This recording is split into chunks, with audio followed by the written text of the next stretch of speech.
It's a fabulous sight today for the second of two of the Michelin Pilot Challenge races. It's the first time we've done that. Mid-Ohio then has a bit of IMSA racing history. Hello everybody, I'm John Hindorf, and since the early 1960s this circuit has been challenging drivers, mechanics, tyre engineers and indeed motor cars themselves from all over the world. Just outside Lexington, Ohio, this is an old school circuit, and that means we've got turn numbers. Yes, we have turn 4, the entrance to the China Beach and Madness section, but behind that is the S's, the Thunder Valley, there's the carousel coming on to the finish straight, and then the keyhole. You notice I said the finish straight because we start about where the cars are now, just past the kink on the front, or the run down the middle part of the circuit into that turn 4 area.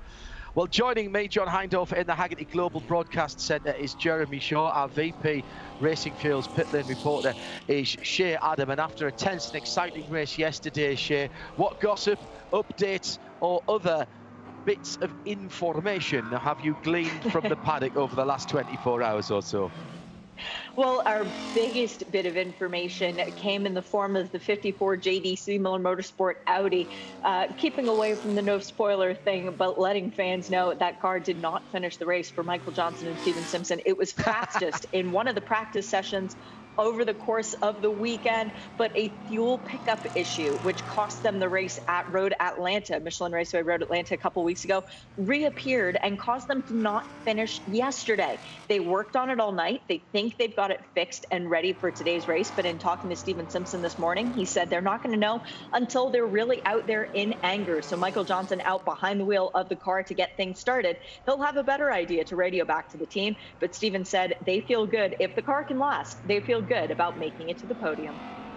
Jeremy Shaw, some changes in the dreaded three-letter acronym of BOP, balance of performance. But we've said this before, I think it bears saying again, balance of performance in IMSA is data-driven, and lots of data helps make those decisions. And in TCR yesterday, we did see a turnaround of fortune and actually a really, really impressive run from everybody concerned, and we had a really good and competitive race.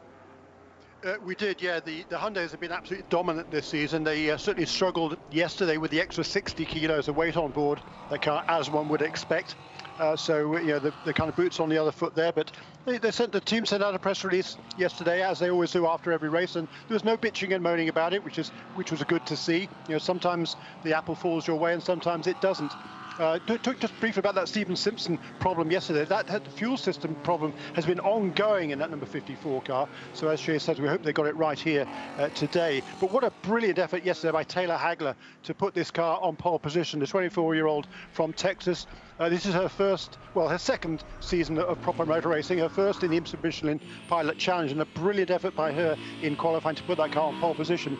And once again, talking about BOP, the Aston Martin and the Audi, they seem to have the legs on everybody, not by a big margin, but by a little margin. And yesterday we saw the Aston Martin several times just breezed past the Audi more than once during the race. So it's certainly got a good straight line speed.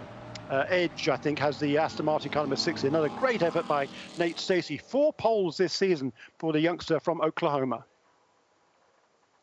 Yeah, and I mean, it does. We like the variety, and the manufacturers and their cars make their lap times in very different ways. And I suppose, you know, that's one of the things we've got to accept in GT3 and GT4 racing, but we certainly had plenty of excitement yesterday. Another good result and an increased championship lead then for Car Barn with Peregrine. The R8 Audi GT4 will start alongside Nate Stacey again today. A fabulous run as well from Winward Racing with both of their cars in the top positions. They got them both up. I think that's the best team result that they have ever had. We've gone past the finish line and the timing has started, but we're not racing. Effectively, if you will, at the moment, we're under full course yellow until we get halfway down the back straight. If you're just If you are just joining us, welcome along. You've timed this perfectly. IMSA Radio and IMSA TV together. I misspoke, by the way. The number 39 second in the points, 2 behind the car at Motorsports Aston Martin, and those 2 cars are on the front row of the grid. So very much the championship battle then, side by side in the championship, split by 2 points and barely 2 feet between them at the moment as they head around the keyhole at the top of the hill and down towards the green flag. The Aston Martin seems to have gone very early. Have we got a green flag? Yes, we have. And that is a good jump for Nate Stacey with Tyler McQuarrie in the 39. The grey and green Audi in second. Russell Ward's got a nice clean start, but down the inside, look at Maxwell in the Multimatic Mustang, straight up the inside at turn 4. That was decisive, that was incisive, and that's 3rd place for the veteran, and that was a veteran move there. Behind them, here comes the BMW with Turner Motorsport. Robbie Foley with the white hood on that car, sitting in behind Russell Ward, and Jeff Mosing was in there as well as James Clear for Binneman World. Brilliant start from Nate Stacey. We sort of expected that, but what about Scott Maxwell? Jeremy Shaw, veteran move from a quality driver. Yeah, he's 140th start in this championship for Scott Maxwell, let alone everything else he's done during a tremendous career. So yeah, he knows how to get starts done. He nailed it there, but once again, it's these 2, the Aston Martin and the Audi out front. They've been trading the championship lead, so when you said the Audi was leading the points, well, it was yesterday, but that was before the race, and because of the Aston finished ahead of the Audi yesterday, the Aston now back in the championship lead and back leading this race as well, but not by very much. Up to the keyhole for the first time of asking in the race, and the whole field stretching out behind. Tyler Hagler is leading in TCR. Watch out for the Honda World, LA Honda World Racing Honda Civic, ahead of Ryan Block in the Alfa Romeo, which expired yesterday in a very smoky way. Then Mark Wilkins for the first of the Hyundais. Then the winner from yesterday, Max Faulkner in the Fast MD Racing. Then Gavin Ernstone in the Roadshackle Racing. They were on the podium with those 2 Audis yesterday. I did think that all the first drivers did a fabulous job in TCR yesterday, and side-by-side action over the top of turn 5 to turn 6 and into the S's as through goes the Optima batteries. Beamerwald, BMW. That was a lovely piece of driving there from James Clay on Jeff Mosing. Racing room, we talked about it. Well, it was given there, Jeremy, and that's smart driving with still an hour and 56 minutes to go. Yeah, absolutely. You know, there's these drivers here, they're all veterans in this championship, and they know about respect, you know, because they race each other week in, week out. So you don't want to be too overly forceful in making moves. You need to be decisive, as you were absolutely perfectly describing that pass we saw on the opening lap by Scott Maxwell. But there's a good pace being set here at the front of the field. Yesterday in qualifying, it was a new track record for Nate Stacey. A good bit quicker yesterday than it had been in qualifying the previous day for the first race of the weekend. A new lap record for Nate Stacey, and he's already setting a rapid pace out front here. Just talking briefly about that Alfa Romeo and that smoky exit yesterday, that team did an incredible job to get that car ready after having presumably blown up during the race, to get that car ready for qualifying, and Ryan Block qualified it 2nd fastest. Great effort by that KMW team. I have a very soft spot for that little Alpha. I think it looks great, it's something different, and we like the variety. Down through the kink towards turn 4, the battle for the TCR lead. Tyler Hagler then for LA Honda World Racing certainly held her own yesterday and is doing exactly the same today. Held down a strong 3rd position for most of her stint and has gone 2 places better today. Now has Mark Wilkins behind in the Hyundai Veloster. This is the 21, the darker coloured car that sits in behind the yellow flashed Honda. A little bit of variety in the top 3 as well, with the Alfa Romeo, then the Audi. So Honda, Hyundai, Alfa, Audi, HHAA there, and then Ryan Norman in the Veloster number 33. That's the bright red car. Sorry, I've lost the ability to talk there for a moment. The performance balancing for the... Oh, sorry, Jeremy. I won't scare you like that again. The performance balancing for Hyundai, not just going on here at Mid-Ohio in the World Touring Car Championship. There's been quite a bit of controversy, and Hyundai Motorsport Group have withdrawn, or at least some of their customers withdrew from the weekend's events at the Nürburgring, although the factory cars still ran. So that was classy when Jeremy was talking about the press release yesterday from Brian Hurt at Autosport, but it's what you expect from BHA, to be honest. They are racers, and they are racing each other at the moment, with the light blue number 98 going down the inside into the keyhole. That's the Filippi and... Well, actually, I was going to say, yes, it was Sean Brockman that he was alongside the 29 car. Yes, it was indeed. So that's Spencer Brockman, excuse me, as he goes through and makes up the position. So side-by-side action there from teammates, but that worked out all right in the end. Yeah, indeed. Opening skirmishes here. There is Taylor Hagler holding on to the lead. She doesn't have a lot of racecraft experience because she's only been racing for a couple of years, but last weekend she drove this same car in an SRA race at Circuit of the Americas, qualified on the front row. She finished just off the podium each of the race, but I believe she was in a podium position until the last lap, where her racecraft kind of let her down a little bit, and she was sort of dive-bombed for that final podium position. But she was doing a super job here in the early stages, holding on to that lead in car number 77, that Honda Civic TCR, and just one of those cars here this weekend for various reasons. But hopefully we'll see more of them back again. I know that Mike Lamara particularly was disappointed with the way the BOP had been going. Well, as we've seen this weekend, that's been very much evened out, and there seems to be little to choose now between the three manufacturers in this championship, or four manufacturers in this championship, with all of them represented in the top four positions at the moment. Honda, Hyundai, Alfa and Audi, top four in TCR. Easy for you to say, Jeremy. Once again, Gavin Ernstone for the brilliantly named Road Shagger Racing team in the Audi. He's got a little bit of a train of cars behind him. I thought he drove brilliantly yesterday, and in the interview that he gave us as well in the VP Racing Fuels pit lane report was superb.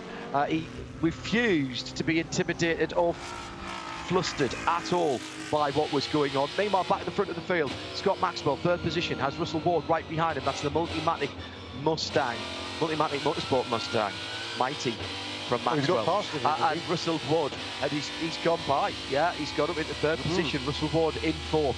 Nate Stacey goes through to complete another lap. He's got now just half a second, a whole half a second, if you see what I mean, from Tyler McQuarrie. Those two almost tied together with a small bungee cord. So it's Aston Martin, Audi, Mustang, Mercedes. Hello, AAMM. We've got that in TCR. Then two BMWs for Turner Motorsport and Bimmer World, Robbie Foley and James Clay, respectively. That's your top six. There's 6.5 seconds between them as that Mustang and Mercedes AMG battle continues, with Maxwell at the moment having the upper hand. Good run yesterday by the two Winward cars though, Jeremy. Really excellent driving by both of the Wards, Pear and Feast, and then the pro drivers took over and brought them some excellent results. Yeah, you're right, and it was super to see Alec Udell back in this championship. He had a great season last season in Europe. He won the European GT4 Championship. He's got an opportunity here to drive with the Winward Racing team in selected events, particularly when Philip Ellis isn't available. He did a great job yesterday, but look at this battling in TCR. Fantastic amongst those, the Hyundai there of, started that race number 98, Mason Filippi, sneaking past Gavin Ernstone. He did a really good job yesterday in that number 61 Audi. Yeah, Gavin hopefully won't get flustered with one car going past. Easy to lose concentration and lose a couple of places. That's dropped Gavin down to 6th position. Check that 7th position, my apologies. Wait for them to go across the line. Now this race 2 hours when we started. I'm keeping an eye on the battle for the TCR lead, by the way, between the Honda and the best of the Hyundais at the moment. That crosses the line right now. Yesterday we saw some strategy that didn't quite work and some strategy that did, but that was because of the timing of the first full course caution, Jeremy, and some people decided to gamble and stay out. Some people came in and then they worked their strategy from there. These 2 hour races, they're not that long, but they are long enough that the guys on the pit wall can have an influence on what goes on, and that's one of the reasons we love it so much. Yeah, you're dead right there. It's tremendous. And yesterday it was a super exciting race, and you know there are various different scenarios that can play out and can work in your favour. But if the yellow falls at the wrong time, they can scupper those plans too. So you know it's great to see that variety of strategic options. Here we are on board now with the this is the Ford Mustang of Scott Maxwell, and he's got back past Russell Ward, hasn't he? Yes, he has. So back up at the third place then for Scott Maxwell, but slipping back at a pretty prodigious rate from the two leaders, falling back at least 3/4 of a second a lap. Once again, it's the Aston Martin, the Audi have the legs than everybody else in this field, but Scott Maxwell, I think, finished on the podium at the most recent race Friday yesterday at Michelin Raceway Road, Atlanta. Is having another good run in that Multimatic Mustang. Shea Adam has this on the Windward result yesterday as this VP Racing Fuels pit paddock did. It was their second best finish in team history, coming off of the Daytona result way back in January, where Dad and Lad got to share some champagne, finishing second and third respectively. So Windward riding a wave of high momentum at this point as Russell Ward continues to chase down Scott Maxwell. But you were mentioning the brains on the pit wall, John. What's more dangerous of a brain than Bill Riley? I present to you with Exhibit A.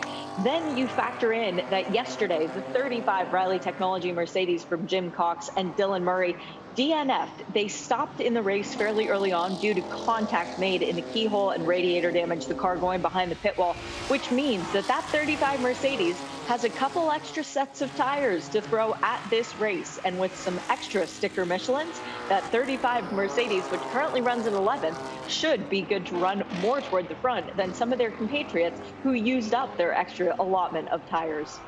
Yeah, that's a good point that Shea makes there. There is a maximum amount of tyres that you're allowed to use on a Michelin Pilot weekend, on a normal weekend. This is not a normal weekend. We're having an extra 2 hours of racing. So there is extra allocation, but it's not double the allocation. And what's more, they weren't allocated to the individual races. They were allocated across the weekend. And it's been up to the teams to decide when to put those brand new Michelin Pilots on the car. Yesterday we saw a couple of pit stops where quite clearly teams did a stint in the GS category, a stint and a third to a half, Jeremy, deliberately, I think, saving an extra set of sticker Michelins for this race today. There will be people who don't have that option. I love this idea. I think it's a lovely little wrinkle that IMSA have added in to this double race weekend. It is cool, isn't it? You're absolutely right, and it does. It just once again it strengthens what is already a tremendous championship. I mean, the racing is just epic all the way through. They're always great races, and we're seeing it once again here in both classes. Nate Stacey and Tyler McCory. Tyler McCory is at the wheel of the Car Barn car, the championship winner from last season. These two trading fastest laps.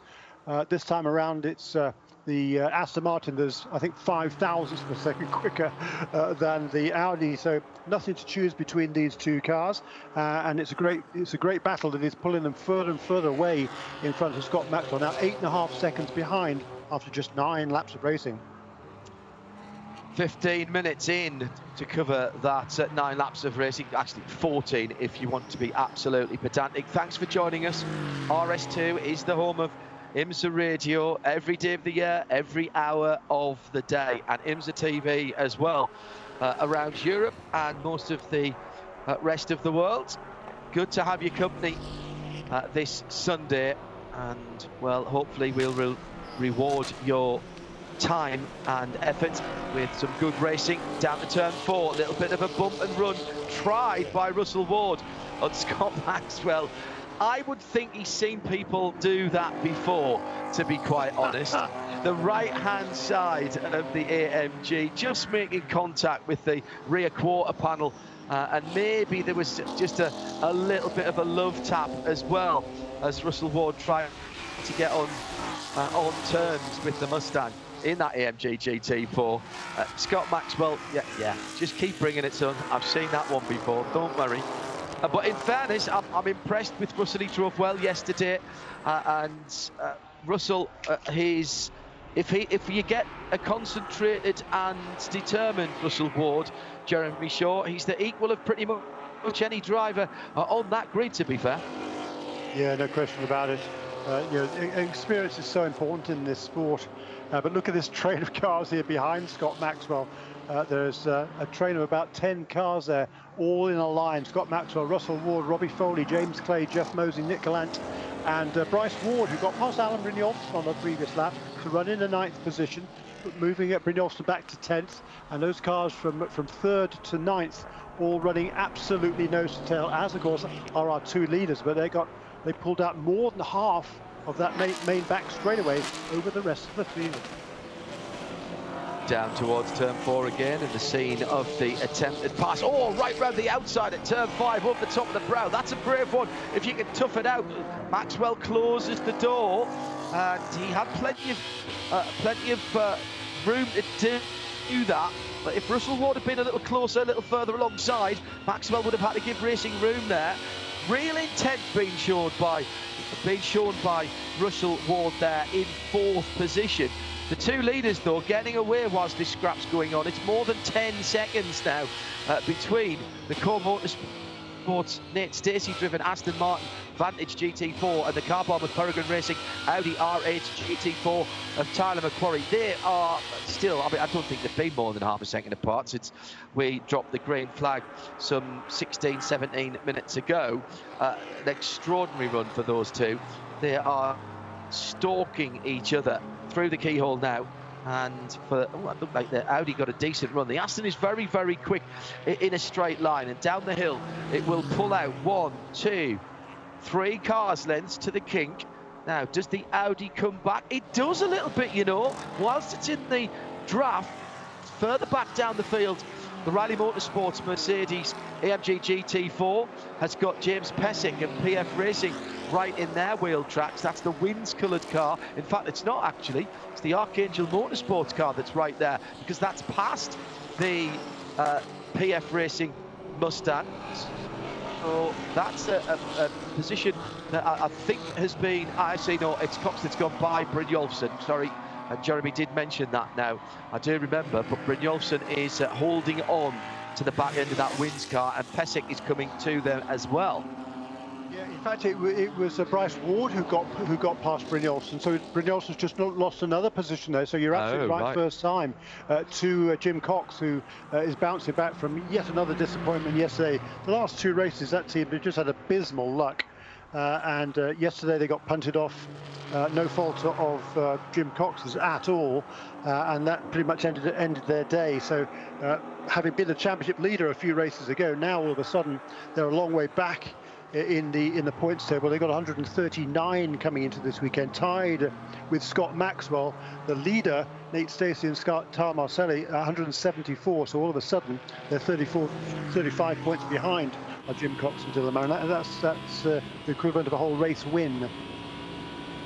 Yes, good point, Jeremy, and that's a nice position to be in, because that kind of cushion means that if you do hit some misfortune, then you've got an opportunity to keep your championship alive. Down to turn 4 again, and in the braking area, Russell Ward goes all the way around Buffalo Gals, round the outside, tries to get up the inside to turn 4 once again. I mean, this is great driving by both of these 2. This is really master and pupil kind of stuff, isn't it? Because quite clearly the Mustang hasn't got the grip through the centre of the corner and can't take the speed through there. The minimum corner speed from the Mustang is a lot lower than the AMG, and Russell Ward's getting on the power. He's taking, it's a double whammy for Maxwell, because Ward is taking more speed into the apex. He's getting on the power earlier and coming out of it quicker. That's absolutely the worst thing that you can have when you've got somebody like that behind you. But Scott Maxwell is just putting his car exactly where Russell Ward doesn't want it to be.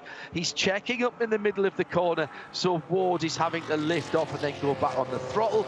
This is brilliant stuff. Absolutely brilliant. And at the front, it's no less exciting, but I suspect a little frustrating for Tyler McQuarrie. He closes up in the twisties in the Audi, and then punching out of the keyhole down the hill through the kink, the number 60 the core motorsports Aston Martin just pulls out enough so that Tyler can't get a move on Nate down into the real heavy braking area into turn 4, Jeremy.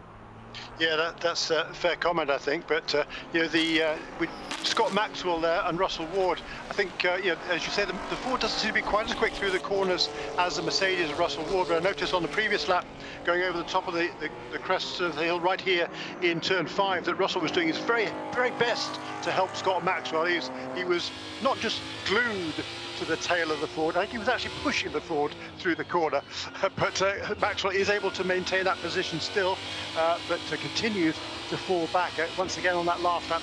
4-second loss to the race leaders. That's Jeremy Shaw. I'm John Hindhaugh. We're in the Haggerty Global Broadcast Centre with just over 20 minutes of the 2-hour competition here for the Michelin Pilot Challenge, part 2, if you will. Second race this weekend for the Michelin Pilot Challenge runners. Another 120-minute contest here at Mid-Ohio. The gap now stretching to 13 seconds. And hang on a minute, here comes Robbie Foley. He's not that far away now. They've been keeping a little gap. Maxwell and Ward have been keeping a little gap to Foley, round about 1.5 seconds, but that's now halved to 3/4 of a second, and behind them the battle rages on with Nick Gallant having a look at Jeff Mosing, and I think Gallant's gone through there, has he? No, not quite. That was, so who was that? No, that was Bryce Ward going past Nick Gallant. Sorry, got that the wrong way around. That's the silver and blue Mercedes that's gone through there. So Bryce Ward, father of the driver Russell, who's in 4th position. Bryce loving his motor racing, growing in confidence every time he goes out. Talk to me about a year ago, maybe a little bit more. Right, that's it. This is my last season. Wasn't enjoying it at all. Thought he might go and do some other form of motorsport. Talked about buying a TCR, maybe doing some endurance racing with a TCR, and then got a couple of good results, got a couple of bad results, but was pleased with his performance in the car. And that's the sort of thing, Jeremy, that can turn people's head. And his confidence levels this weekend have been very impressive indeed, as has his pace. Yeah, very much so. And he started in the 12th position, so a mediocre qualifying run for him, but now up into the 8th position as he crosses the line to complete lap 15. So it's been a really good early charge from Bryce Ward, and he's now got another Mercedes ahead of him. That's Jeff Mosing, who has a massive amount of experience in these cars. A little bit of a gap he's got to make up, but not very much really. It's only about 10 car lengths, maybe a little bit over half a second or so. He's doing really, really good laps in the early stages of this race, and he's already put a bit of gap, has Bryce Ward, between himself and that BMW of Nick Galante. And closing up on Nick now, also making some good early moves, is Jim Cox in the Riley Motorsports Mercedes. He's whittled that gap from the back of that pack from over 2.5 seconds now down to about just 1 second behind that whole pack of cars. So he's effectively disputing 3rd position. Just a quick update as the sun has come up and begun to warm the track. Around about 62, 63 degrees Fahrenheit, 20 degrees centigrade in the air. On the track, about 31 degrees Celsius, so that's pretty pleasant. Let's head down to Shea Adam, who has this VP Racing Fuels Pit and Paddock updates. What do you have, Shea? A quick update on our TCR leader from LA Honda World Racing. The only Honda in the field is the number 77, affectionately called Pikachu by Taylor Hagler. They were about 3 to 4 pounds off on the tire pressure yesterday. They fixed that, and they added some rear ride height to try and help the car with the rotation. It's worked. Taylor is holding off series champion Mark Wilkins. There's 0.3 of a gap between the two of them, and her drive time, she has another 16 minutes in the car. Apparently Ryan Eversley says she's very happy out there. I'm not surprised. Driving very well indeed, and very confidently, but also very consistently. Best lap time of 30.9. 31 flat last time around, and that's what you want to see, Jeremy, as little variance between your fastest lap and the lap that you can put in every single lap as possible. No good if you do a really good lap and then the next lap you lose 3 seconds. That's not going to work in any kind of racing, and particularly not in endurance racing. No, very, very true indeed. And Taylor Hagler, she's the minimum drive time for everybody has to achieve in this race is 40 minutes. As Shay says, 50 minutes away from that. But look, if she's running out in front, there's absolutely no point in bringing her in at the earliest opportunity. Just keep her out there and maintain that position, and then make your pit stop along with everybody else a little closer to the 1 hour point in this race. And she hasn't yet. No, I'm not going to say that, but she's driving absolutely beautifully out the front of this field is Taylor Hagler. Just 24 years of age, said a little while ago, just her second season of proper motor racing, but boy, you wouldn't think that looking at the way she's driving right now. Got a goodly amount of experience. We talked about the fact she was at Circuit Americas just last weekend in this same car. She's also driven at Mid-Ohio here a couple of weeks ago in the Acura driver development GT3 car, the NSX GT3, so she, that gave her a goodly amount of confidence as well, and that's what it's all about, is building the confidence in the driver, and that is just continuing to make progress there for Taylor Hagler. Might have to ask her after this, after doing the GT3 car round here, now driving the Civic Type R. Obviously, it's a quick car, but it's not as quick as that GT3 car. She's probably wondering if she's pressing the throttle all the way down to the bottom, or she's left the parking brake on. Maybe that, that could do your confidence a world of good, and that's what it's all about. So much of motor racing is in the head as well as the hands, the feet, and the feel for the car. It's about having confidence to believe that you can do it yourself. And Tyler's actually pulled the pin the last couple of Taylor's actually pulled the pin the last couple of laps in that 77 car, because she's put in a couple of very decent laps indeed, and has broken away just a wee bit for the time being on a quality field that's head by Mark Wilkins. It's getting up towards a second. Meanwhile, off at turn 9, heading into Thunder Valley. That was a wild ride for one of the two Murillo racing cars. I think it was the 56 car. Yes, it was. So that was, well, how they didn't hit the wall then, I'm not entirely certain, Jeremy Shaw, but that's a fast run as you come through at turn number 9. And that's going to cost a few positions for Jeff Mosing. Uncharacteristic mistake from Jeff, right through the gravel and on to the grass, just in front of the tyre wall barrier there. Pesek goes through, Brynjolfsson goes through, and back onto the track. But that would be a moment of some concentration, I would have thought, to see the very least for Jeff Mosing. Yeah, that's a scary ride, I would imagine, through that gravel trap. Happily, I haven't tried that one because good, excellent. You're very close to the fence there. As we see Russell Ward again putting pressure on Scott Maxwell, who's having absolutely none of it. On the previous lap, by the way, before that off for Jeff Mosing, he had been overtaken by Bryce Ward in the number 57 car, who's now up into 7th place and closing now on James Clay, Robbie Foley, and this battle here. Maxwell and Ward together, then Robbie Foley in a Turner Motorsport BMW, and just a few car lengths behind James Foley are James Clay and Bryce Ward, who's putting pressure on now as they head into the carousel. Yeah, it's a lovely run this in the first Horizon.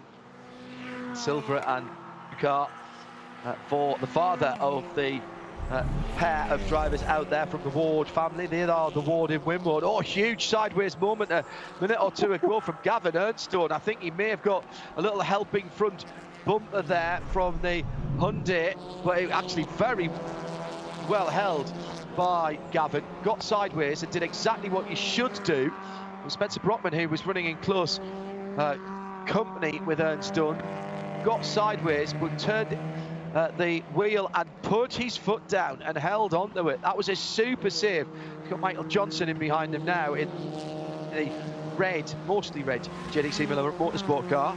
So again, a little bit of a moment for Gavin, and he's just run wide at turn 9 as well. And Michael Johnson will go through in the mostly red with blue accents. That's the two Audis. They're running in 8th and 9th position. They've just turned around positions, so Gavin just getting shuffled back a little bit. Yeah, we've got two little packs of TCR cars. We've got the pack out front, led by Taylor Hagler, with Mark Wilkins, Max Thornton, Ryan Norman and Ryan Block all in the train. Or actually, Ryan Block's just lost about a second or so just over the last couple of laps, although he has actually set the fastest lap of the race in TCR. There's a gap of about 4 seconds back to that next little group, of which Gavin Anderson and Michael Johnson are involved, along with Mason Filippi and Spencer Brockman. Jeremy Shaw and John Hindorf in the Haggerty Global Broadcast Centre. Shea Adam, our VP Racing Field Pit Paddock reporter. We've had half an hour of the race, 30 minutes down, 90 to go. So even by my rudimentary arithmetic, and remember it was double period on a Friday afternoon when I was at school, so I may not have been always in attendance there through my teenage years. I reckon we're a quarter of the way through the race at the moment. Say I was there the day they did fractions. Here's how it stands. Nate Stacey for Core Motorsports, 1.6 seconds ahead in his Aston Martin of the car bound by Peregrine Racing. Audi R8 GT4, Tyler McQuarrie. Those two are first and second in the championship, separated by just 2 points. A cracking scrap going on at the front. Great battle for second, for third and fourth as well. Scott Maxwell for the Multimatic Motorsports 22 Ford Mustang GT4 ahead of the AMG GT4, the Mercedes of Winward Racing, and Russell Ward in the number 4 car. Then a bit of a gap, well, if you can call the second a bit of a gap, to the white hood and the blue accents on the mostly yellow Turner Motorsport BMW M4 GT4. Similar car, different team. James Clear driving that one. He's another half a second further back in 7th. Top 10 made up with Nick Gallant for Bibber World. Bryce Ward in 7th position in that Winward Racing blue and silver car. Then Nick Gallant. It is Jim Cox in 9th in the Riley Motorsports Mercedes, and 10th James Pesek for PF Racing in the pink car. That's your top 10. Barely half a minute between 1st and 10th, all still on the lead lap, of course. In fact, everybody in GS is still on the lead lap, as are all of the TCRs. Taylor Hagler leads for LA Honda World by just 0.2 of a second. Got out to almost a full second at one stage, but Mark Wilkins has pegged that back gently in the Hyundai Veloster, the number 21 Brian Herder Autosport car. Then Max Faulkner in the best of the Audi RS3 LMS TCRs. That's the Fast MD with Speed Syndicate car, the number 23. Then Ryan Norman in the 33. That's the bright red car. He's a couple of tenths further back, and then there's a couple of seconds back to Ryan Block in the KMW Motorsports with TMR Engineering Alfa Romeo Giulietta TCR. Can't believe they're going to stop building the Giulietta. Meantime, here's there's the incident that we thought might happen. Russell Ward down the inside got the position on Scott Maxwell. Did he? Was he enough alongside at turn 9? Not a normal position. And Scott Maxwell's in the wall on the driver's left, the outside of turn 9. It's been coming for a while. There's been several moves attempted. Now, into the pit straight away. Robbie Foley dives in. That's a really smart move, followed in by... he may have some right front damage. They will be expecting to see a full course yellow in the safety car, but I think a bit of rallycross experience might get that Mustang out of there. There was a lot of dust being thrown up. I think there's damage to the right front steering. That's the problem on that. He's got some forward momentum, Scott Maxwell, but he's got all kinds of body work and under wheel arch, under fender liners underneath the front of the car, and that's at the moment stopping him getting out. He's doing a cracking job, Jeremy, just winging them backwards and forwards, trying to get on the track, and in fact his back wheels now are on the grass. I think the problem is that his right front wheel is now not connected to the steering rack. Yeah, it could be. Otherwise, there's some errant bodywork there is attached. Let's have a look, see if we can see what happens here. He's leading over the crest of rise at turn 8, and then, yeah, it was a bit of a late lunge. That's a really difficult place to make an overtaking place there, I would suggest. It's not a normal place to try and make a move, that's for sure, particularly not on somebody with the experience of Scott Maxwell, who clearly wouldn't have been expecting that. As he turned into the corner, all of a sudden there is a Mercedes alongside him. So, no, I think the stewards will be having a look at that one. Yeah, under review, incident involving car number 22. Let's take the pit stop. See Shea Adam with the VP Racing Fuels pit stop report. fuel and tires for the race winner from yesterday, the number 60 core Aston Martin. Race winners yesterday, race winners 2 years ago at this track, looking to try and make it less of a gap between their victories. Fuel just waiting on that. Car comes off the air jacks. There were sticker tires for Nate Stacey. This means his stint is going to be elongated, as we are 5 minutes away from the window opening for minimum drive time. Also into the pit lane came the number 82 Bimmerworld Racing BMW. That's James Clay, staying behind the wheel. Fuel and tires for him, as well as the full course caution is now out. Also in was the sister car, Nick Galante, staying aboard that one. He is getting fuel and stickers as well. We also had, who was it? It was Russell Ward into the pit lane. Fuel and tires there, a little bit of damage assessment, but the 4 is back out on the circuit, so the Mercedes-AMG continuing. And Robbie Foley came in the 95 Turner Motorsport BMW, but has dropped well down the charts. I'm going to make sure that everything was okay on that pit stop, the car that he shares with Bill Oberlin. And the officials there waiting to give everybody an opportunity to make a pit stop if they want to. They delayed that caution period. The yellow flags would have been waving. The drivers would all have been informed over the radio that there was an incident at turn 9. So really heads up call, I think, there by race control. Interesting to me, of the leaders, number 39 car elected not to pit. Number 60 car did. We saw number 4 and 95 duck into the pits initially, and then on the next lap, 3 more cars, 82, 80 and 60 onto pit lane as well. Well, full course caution out then, Jeremy.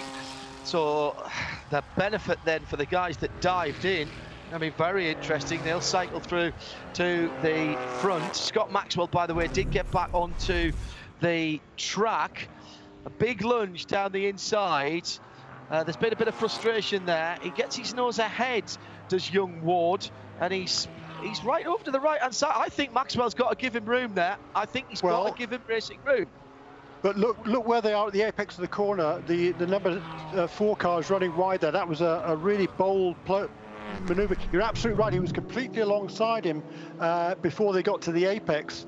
But it was a surprisingly forceful move to make at kind of that stage in the race, I would have thought. And the race control is going to have a look at it. Not sure whether they're going to make a call on it, but certainly Maxwell there will be immensely frustrated. He can't get that car going again because the splitter of the car it won't detach itself from the front. So he can't get any traction to pull it out of the way.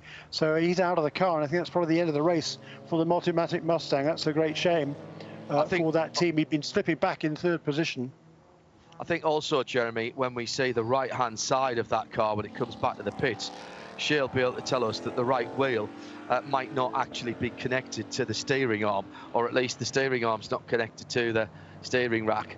I've got a feeling we're going to get your number 1 with me kind of gesture from Scott to well, he wasn't up, he was definitely looking, wasn't he? He's pretty certain he wanted to find out who it was. He tapped his head. He's Canadian. He's not going to give a your number 1 gesture. Okay, I'll see you later on. I'll have a chat with you later, young man. Absolutely right. So full course yellow then. Tyler McQuarrie is leading, but it's not yet stopped. It's going to jumble the field up. If you're new to this type of racing, the GS get the choice of coming into the pits or not at the first time of asking when the pit lane opened, and then the TCRs for the second time. Now, we're a bit further on than we were yesterday, about 10 laps further on than when the safety car came out yesterday. So I don't think anybody's going to stay out, Jeremy. Really, you want to come in because you're not that far off where you would have been anyway for your pit stop, surely. That's exactly right. And in 1 minute's time, the minimum drive time would have been will be met by the drivers. Certainly no problem at all for the TCR team, so they'll be able to make their driver change and get on with the race with the second drivers at the wheel of the car. Those cars have already been in pits now.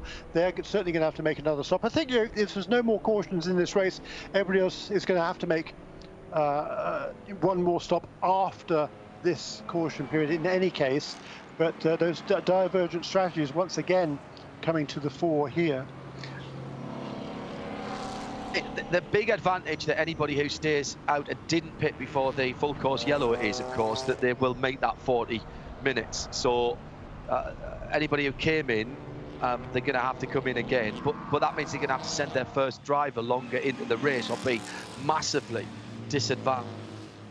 Unless they just say, c'est la vie, let's come in off the end of the safety car line, but then you've lost all that rail estate.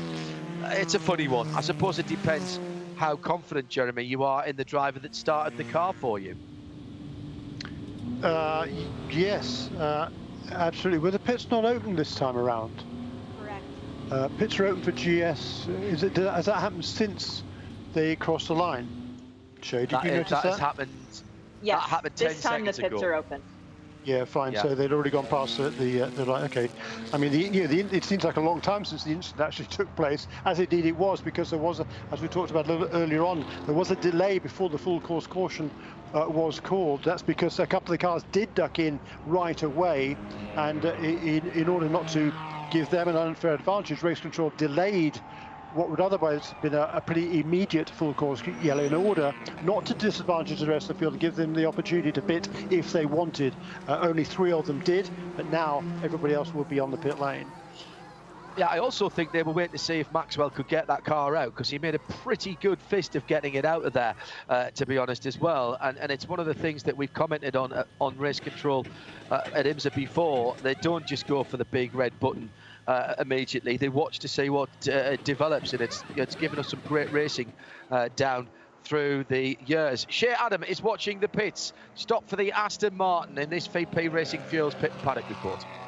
Pretty much everyone came into the pit lane except for the 80 and the 82 Bimmer Worlds, the 95 Turner Motorsport BMW and the 26 Fast Track Racing BMW, because everybody else saw an opportunity to do fuel, tires, and their driver change. Now the minimum time has been met. By the way, the 60, the Aston Martin, did come back into the pit lane. They did their driver change, but they were the first car back out because they did fuel and tires before the pits were closed due to the full course caution. So they were able to jump everyone, even though they had to come back into the pits for a second time. Picked up by Alan Prosser a little bit earlier on, damage to the nose of the number 7 Archangel Motorsport Porsche. Well, that car now has Trent Hinman behind the wheel. That damage was sustained by front to rear contact during the opening gambit with one of the Bimmer World BMWs. So that's where that little bit of a nose job came from. It's been a rough weekend for the nose of that Porsche, but fuel, tires, and different drivers in pretty much every single car up and down the field, except that we still have Chandler Hall in the 26 and Robbie Foley in the 95 BMWs, and Nick Galante and James Clay in the 80 and 82 BMWs, respectively. Yeah, that's smart strategy by the core motorsports guys.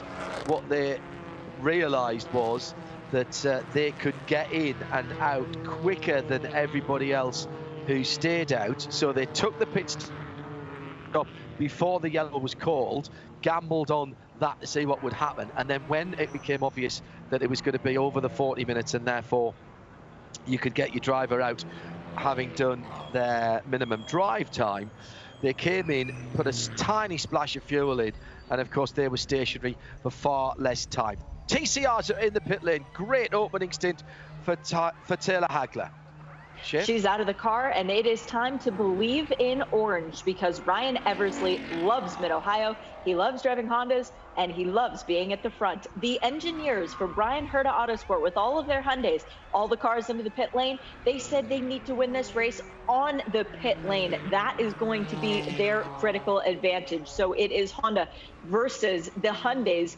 But also on the pit lane, we have the number 54 JDC Miller Motorsport Audi. That is Steven Simpson taking over for Michael Johnson. And Gavin Ernstone in for Road Shagger Racing in the number 61 Audi, as well as the Alpha, the number 5.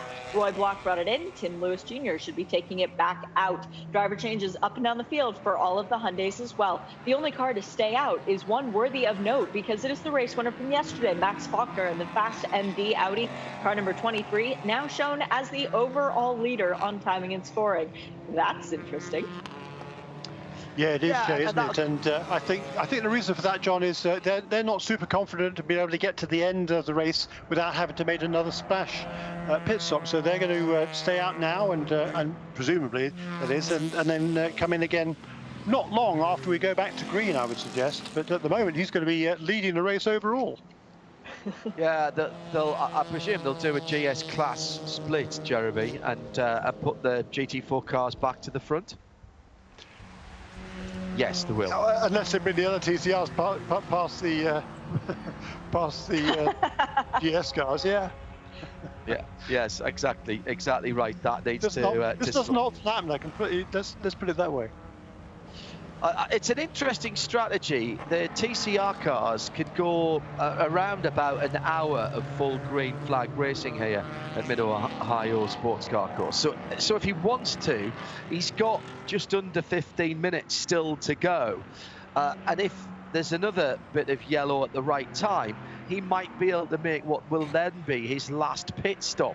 Well, everybody else has got to stop again at least once from the guys behind, and possibly with a splash at the end. So interesting strategy, but I like it. It's bold. They're thinking about it.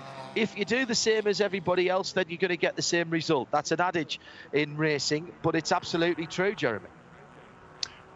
Yeah, sorry, I was looking at something else. I'm not sure. Was that a question?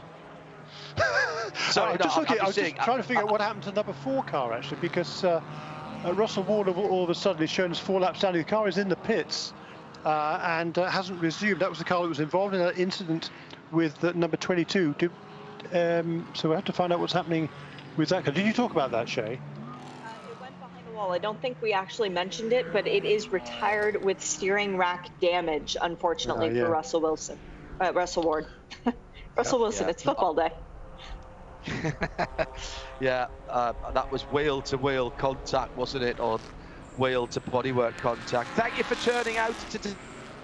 Thank you for coming to support sports car racing at Mid-Ohio's fantastic facility for all kinds of racing, but I do think it particularly suits sports cars very, very well indeed. Socially distanced on the hillside, overlooking the 456 complex there, and the weather is playing its part as well today.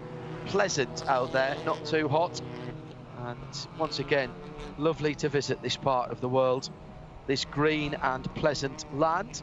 So good pit stops for the leaders, nicely thought out by the core Aston Martin team.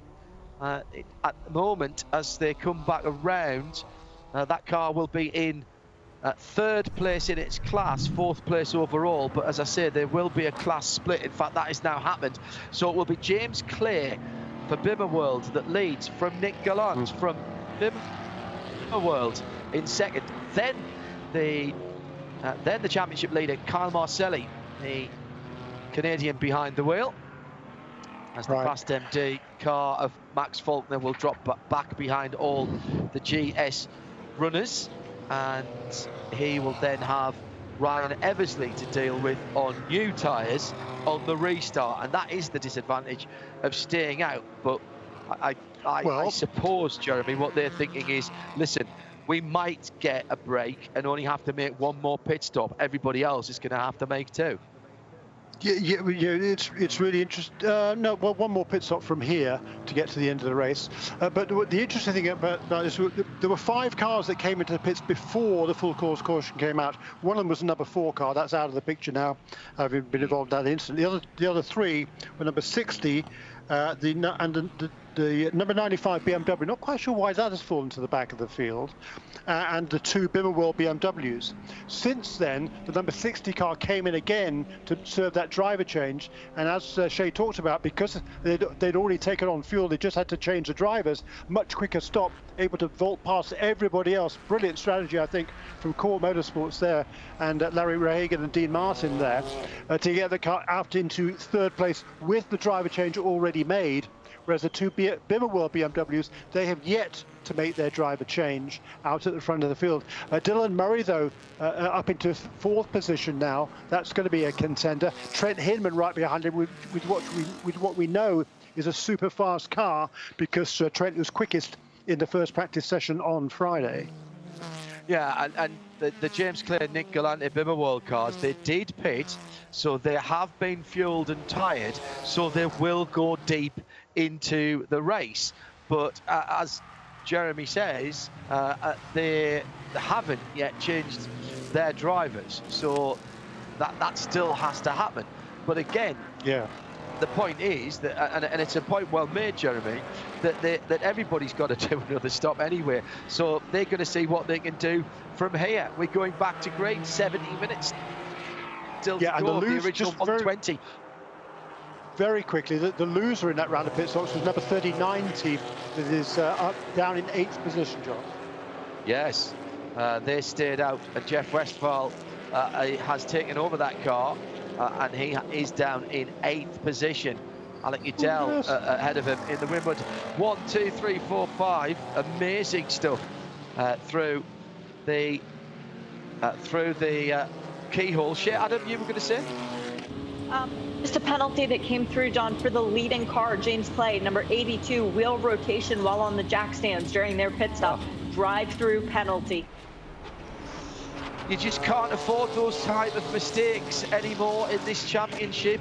It really is a game of centimetres, inches, tiny margins, and that's going to take such a lot of time to make back up on the track unless there's another safety car intervention. Trent Hinman going side by side with Dylan Murray. Kyle Marcelli was off the racing line there. Chad McGumpy was trying to find something there's some way of getting around the Winwood car as well. So this is all getting very exciting indeed, and right in there, the championship contending Audi. That is going to be very interesting. Into the pit lane immediately to serve the drive-through. James Clay, I like this. Get in, get yourself into some clear air, and try and get a couple of decent laps underneath you. Down the inside at turn 1, bold manoeuvre for the number 60, Kyle Marcelli on Nick Gallant. I think he's done it. He has. And following him through, Alec Udell having another good race.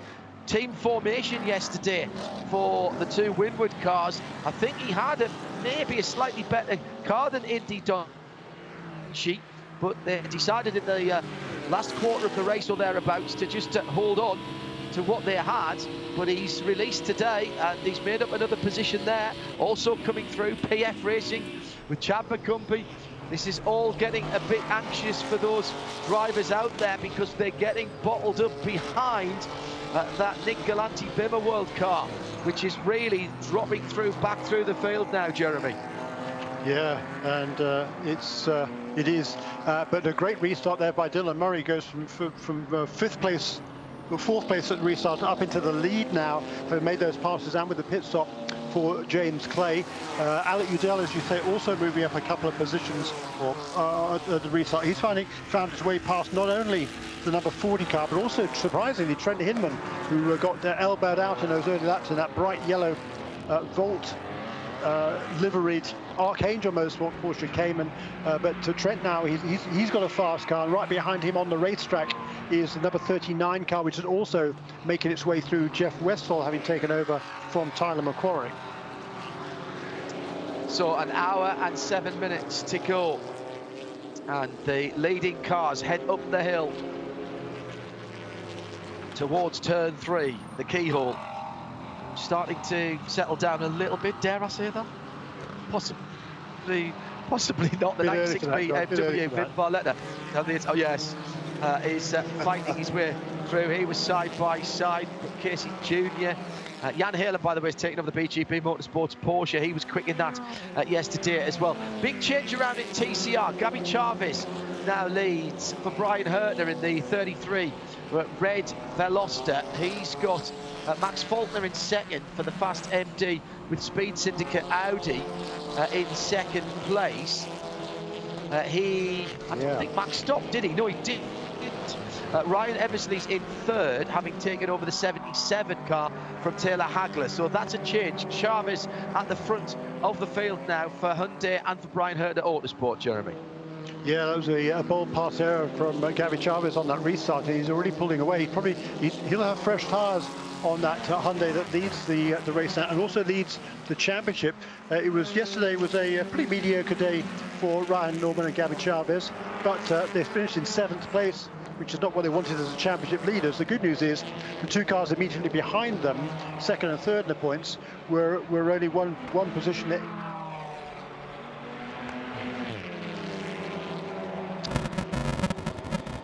those 3 points covering those 3 Hyundais.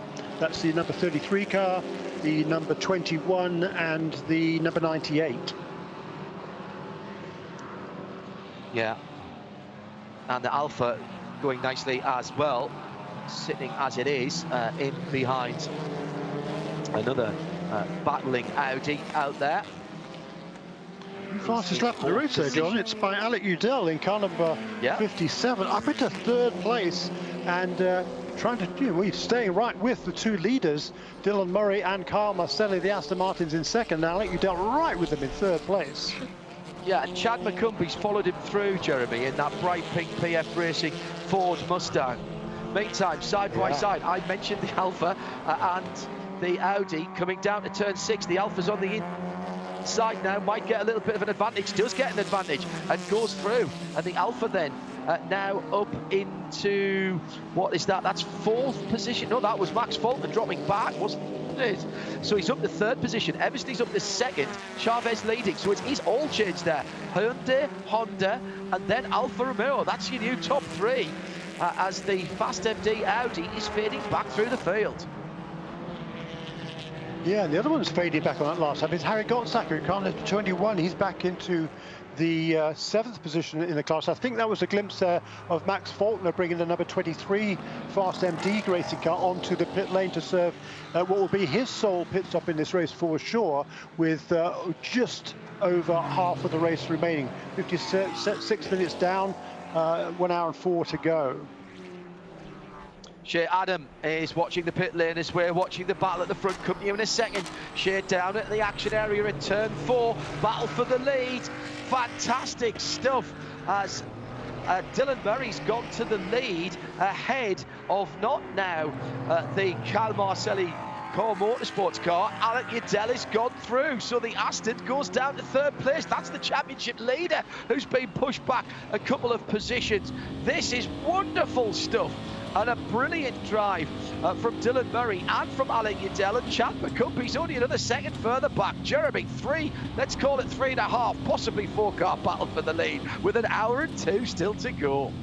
Yeah, very cool stuff. Of course, it was Dylan Murray actually took the lead after the restart there with the penalty, but the Aston was in 2nd place. But yeah, I can't remember the Aston having been passed in this weekend. Actually, it was yesterday because there was a couple of incidents out on track. But other than that, it's been doing all the passing. This time, though, Alec Udell up into a brilliant 2nd place there. Mercedes now 1 and 2 in GS. Aston Martin down to 3rd. Chad McCumbie doing a really good job in 4th position for PF Racing. And hats off, by the way, to James Pezek, who was really improving race by race, and he had a very good first stint, and now Chad McCumbie taking over from that car in that car number 40 and running in the 4th position as we see the number 82 BMW. That's the car that had that penalty after the restart, now back ahead of most at least of the TCR cars, which are all together in the train.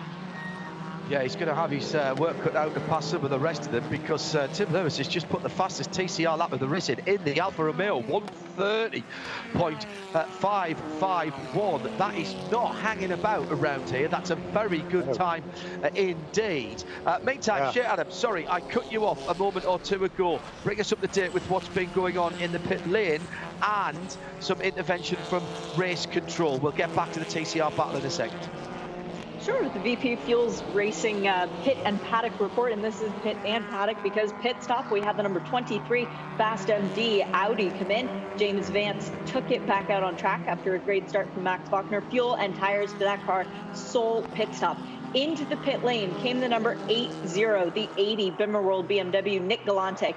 Unfortunately, improper pass-around procedure for that number 80 car, which was well up on the restart.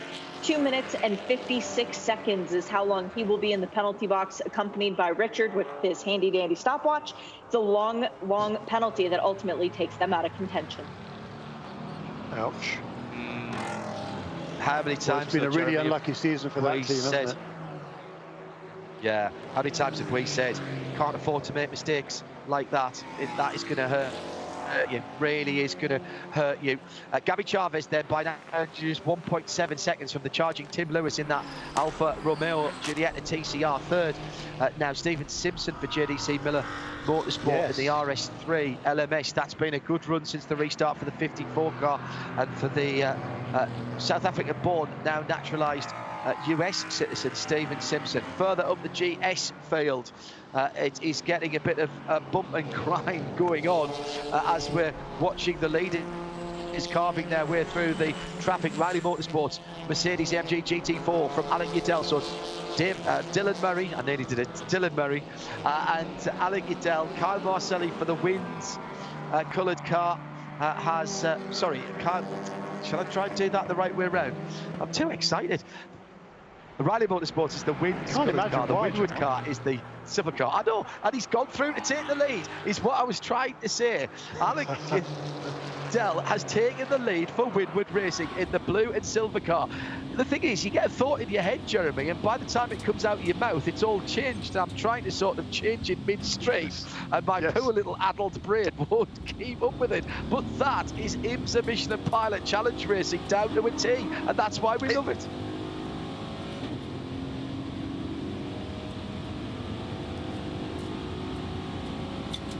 What the question was, because it's enthralling. It's just tremendous motor racing. You just talked about Stephen Simpson moving up to third place in TCR. In doing so, he set the fastest lap of the race in TCR. He's now gone faster again on this lap as he's homing in onto the back of the Alpha of Tim Lewis. Meanwhile, Gabby Chavez, he's got a massive lead of around about a second over.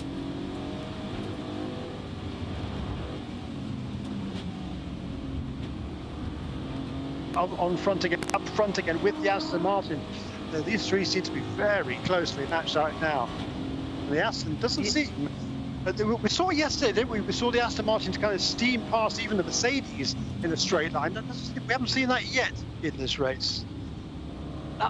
There was certainly the initial oomph out of the corner. They seemed to have an advantage, and then the top speed took over and they went away. Now in the early part of the race today, when they were battling, the Aston was battling with the Audi, there was still a bit of that, but then the Audi seemed to be able to peg them back a little bit. Not enough to make a challenge, but there did certainly seem to be a little bit closer. Now whether that's a change in tyre pressures from everybody else and the Aston maybe's just got a little bit more grip, I'm not certain.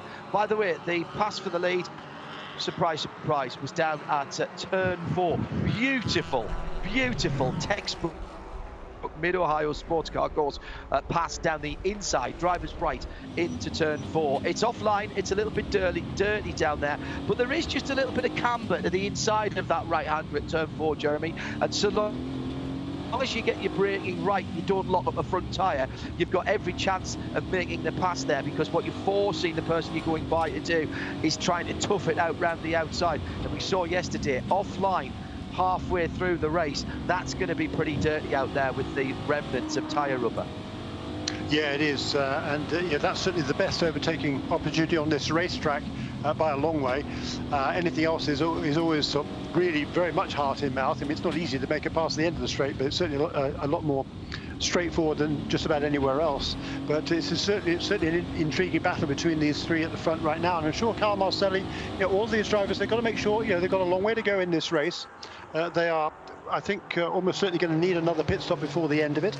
So there's a long way to go with 56 minutes remaining. So it's they've once again we're seeing the Mustang next best of the rest, but he is slipping back once again as we see Trent Hinman making a move there. He's holding off just Jeff Westphal in the Audi. That's the battle for 5th and 6th. Yeah, Trent Hinman under pressure now for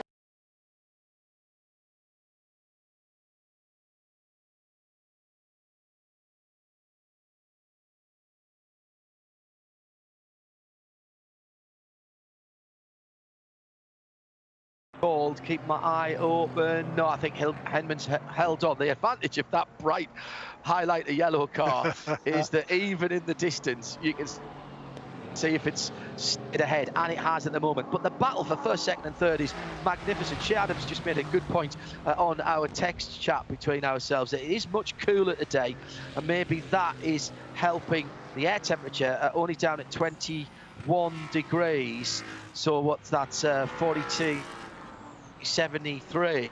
So that's much cooler 70, yeah, much cooler than it was yesterday. Maybe that is helping some of the other cars. It could also just be they're getting better grip off the corners as well. The Aston just seemed imperious yesterday. Coldest race of the year this year was Daytona, and Mercedes were first, second and third with the AMG GT4s. Alec Udell, Jeremy, is making a bid for freedom here, and Dylan Murray is rather helping him in that endeavour, because he's battling to hold off Carl Marcelli in the Aston, and that, together with some very decent laps indeed by Alec, has allowed him to pull out over a second on the battle for second as it comes down the hill once again. And the Aston Martin, I'll get back to you in a second, because I was just waiting to see what was going to happen there with the Aston. The Aston drops in behind. That's been a good couple of laps from Udell, and stout defence from Murray, trying to fight out off Marcelli, and all of a sudden it's a second and a half, that lead. Yeah, that grew very rapidly, didn't it? With that defence that Dylan Murray was having to put up there in order to stay ahead of the Aston Martin. Once again, there we saw another example of how quick that Aston Martin is in a straight line, able to drag up alongside Dylan Murray, but Murray maintaining the inside line into turn 4, and to go around the outside there, you talked about it a little while ago, it's certainly possible, but it's a very brave manoeuvre, and it's probably not the one that you saw that somebody like Carl Marcelli would want to try at this stage in a race, with him already being the championship leader. Exclamation from me there, sorry Jeremy. Alec Udell with a bit of clear air, not having to look in his mirrors, focusing forward. A 127.684, and that's a second and a half gap now, looking quite ominous for the two chasing cars, the second of the Mercedes and the Aston Martin. Then there's a 5.5 second gap to PF Racing and Chad McCumbee, who is battling with Archangel Motorsports, Trent Hinman in the number 7 bright yellow, a Porsche 718 Cayman GT4, Carbon with Peregrine, Jeff Westphal second in the championship, but losing ground at the moment to the car in third position. Odd position here and there is going to have big championship implications here between that number 60 Aston and the 39 Carbon with Peregrine Racing Audi. Yeah, and the problem for the Audi, it really doesn't have the straight line speed, and that's what you did. You know, the best place we talked about it to make a pass is the end of the straightaway, and if you don't have the straight line speed, it makes it even more difficult, and that's the problem that number 39 car had. It slipped back during that round of pit stops, surprisingly, and is now trying to work his way through. But you know, Trent Hinman has got a super fast car just right ahead of him, that bright yellow Porsche Cayman GT4, and ahead of them is a Ford Mustang. And as in the early stages of the race, although perhaps not by quite so much, the Mustang is losing out to the leaders to the tune of maybe 3 or 4 tenths of a second per lap. And that fastest lap, by the way, by Alec Udell, 127.684.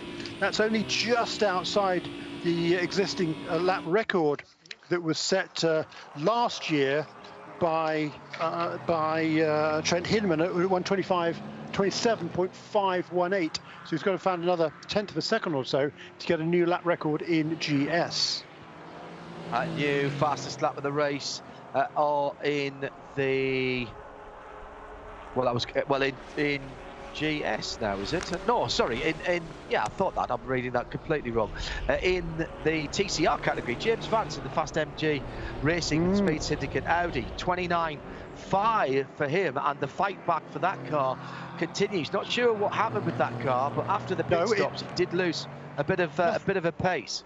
No, John, the reason for that is because he did not pit during the course with everybody else. He stayed out till half the distance mark, or just before it, so that's why he's off at the back of the rest of the field. But I think great strategy by that Fast MD Racing with Speed Syndicate team, because now he's got clear air. Yeah, the car is fast. We saw that because he won the race yesterday, and he was also on the pole yesterday as well with Max Faulkner at the wheel. So James Vance here looking to have another strong run for that team. They've already this season had a victory just yesterday, and 2 previous pole positions as well. So it's been a really good season for that pairing of Max Faulkner and James Vance. Yeah, and of course he's not long since been in that car, and he'll be hoping to go the whole distance in that car. Everybody else has got to stop, so effectively he's made his last pit stop, and if you get no intervention, it's, well, even if you do, actually, always good to have made your last pit stop first. Let me get that the right way around.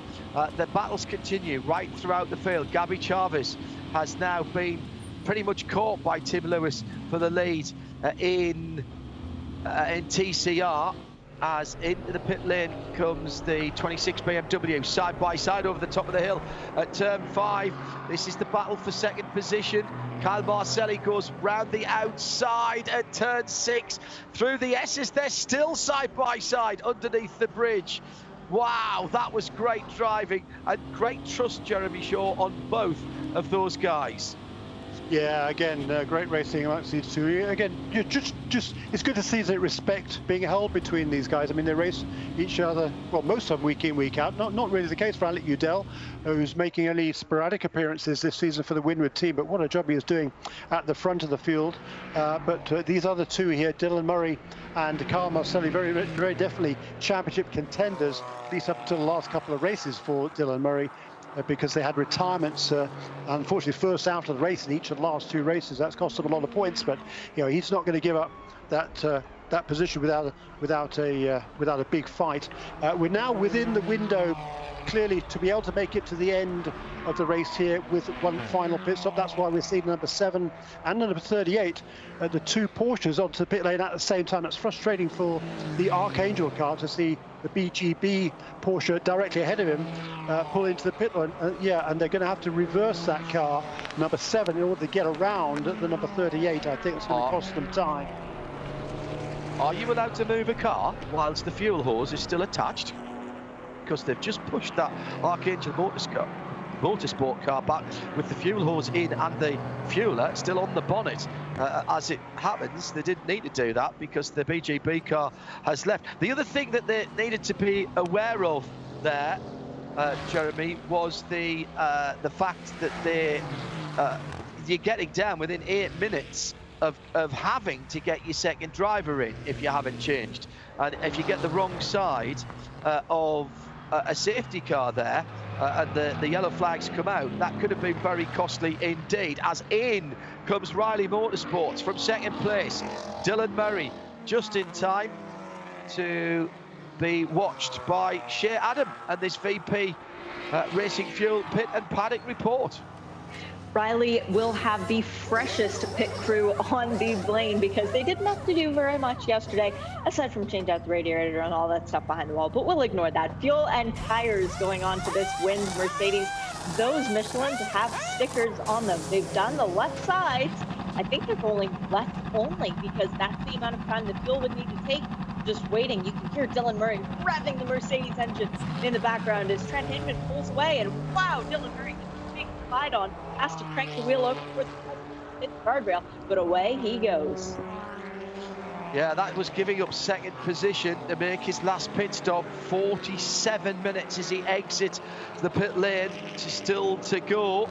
That is doable. I think that is doable, Jeremy, to the end. So spot on there. Just in the window and make that stop. So now we have to take into account how many pit stops have been done and when they were done for these drivers. Also, having made the stop there and getting out, rather crucially, I would have thought, just in front of a gaggle of TCR cars. That was Trent Hinman in the bright Archangel Motorsports yellow Porsche 718 Cayman GT for Club Sport. He comes out down in 24th and 15th. In class, but again, Jeremy, he's good to the end of the race. And is that the leader coming in? I think it is, yes. Shea Adam, you've got Alec Udell from Windward Racing, came in from the lead. Marcelli's gone through, but here's the leader. Hello, Alec, as he is going to be staying for a little while. They're changing the rears first by the look of things as the fuel nozzle is in. They had a little bit of issue making sure that that was secure.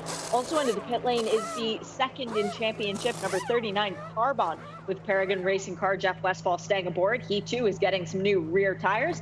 It was rears only for the 57. Let's see if it's rears only for the Audi as well. Still waiting on fuel, as Alec Udell is being very, very patient. Fuel nozzle comes out, and a slight delay and a stutter trying to get going once again, but away he goes. benefiting from Corvette Racing having such a far up pit stop, and that is where they share their team. Also into the pits, the 33 for the championship leaders in TCR. Gabby Chavez brought that car in. New tires for the fronts only, John. That's an interesting choice. Sorry, I was exclaiming there because the wins card just went past as Udell was coming out of the pit lane. Interesting choice that, Jeremy, just to put the rears on. That can very easily unbalance a car for the run to the flag. One side, also a little bit of getting used to, but then it kind of evens itself out. Particularly if you put it on the side that does the most work. But putting rears on there, that's going to introduce a bit of push, a bit of understeer into the car as you get further through the stint, and that's normally not quick. Well, yeah, you know, they'll know what bounce that car had beforehand, obviously. So maybe that's kind of to try and have some sort of a compensation for handling bounce beforehand. We'll have to wait and see on that one. But in the meantime, now with that pit stop Ford number 33 car, that has moved the Alfa Romeo into the lead of the category. He's got now Dylan Murray, who's made his final pit stop right behind him. It's not a battle for class position, of course. The Alfa now will lead that category by almost a couple of seconds over Stephen Simpson, who hasn't got quite the same pace now as he had a little while ago on fresh tyres, and that's kind of normal, particularly for these Audis in TCR. It's Jeremy Shaw, I'm John Hindhoff. Welcome along if you are just joining us. You've missed a cracking opening stanza to this race, but the good news is you've joined us in plenty of time for the headlines still to be written. It tends to be the way here. Oh, fire in the pitch, Adam. Fire in the pits for the number 21, Brian Herta Autosport Hyundai. That is the one that's shared by Mark Wilkins and Harry Gottsacker, coming in well placed in the championship, but there was fire out the exhaust of this car. Try and see if it was a fuel related issue. No, it was actually flaming when they put the air jack in right above. That's a brave mechanic to actually be in that area with his hands, but they did manage to get some extinguisher on it fairly quickly, and now the exhaust is just smoking. And in terms of smoking Hyundais, by the way, we saw a while ago, I noticed that the 29, when it came by the pit lane, there was a lot of white smoke coming out from the right rear of that car. It was a slight tire rub that the team said had no effect on the car. So for Spencer Brockman and Parker Chase, nothing to worry about for them. For Mark Wilkins and Harry Gottsacker, a lot to worry about for 21. Yeah, you often, sorry, Jeremy. But you often see a little bit of flame of unburned fuel, particularly when the car's just ticking over. But that was a bit more than that. I think they'll be a bit worried about that. Yeah, it did seem to be, didn't it? And the Aston Martin staying out at the front of the field. 1 minute 27.8 last lap for Carl Marcelli. 1:28.0 the previous lap, so lapping pretty consistently there in a very good pace at the front of the field. Most of the other contenders have now made a pit stop. The second place car at the moment is number 3, Mia McLaren. That's 15 seconds back. And then a long gap back into third place is next in the road is the first of the cars that has made a pit stop, and that now is Dylan Murray, who has got during that round of pit stops has overtaken the number 57 car of Alec Udell. So Dylan Murray now effectively in the lead of this race with the other 2 cars ahead of him due to make a pit stop. That's depending, of course, on how quick Kyle Marcelli is able to run and how fast is the pit stop for that number 60 Aston Martin. Computer predict 27 laps to go from here on in for the leader. We have seen 26 and 27 lap stints from the GS cars, but they had a little bit of yellow to get that far. So you are within that area of going to the end from here. Marcelli, though, putting in some good lap times. 28.0 against his best of a 27.8, so no fuel saving there, of course. He's going to burn up as much as he can because he will have to make one more trip down the pit lane, and in comes Corey Lewis in that Mia McLaren.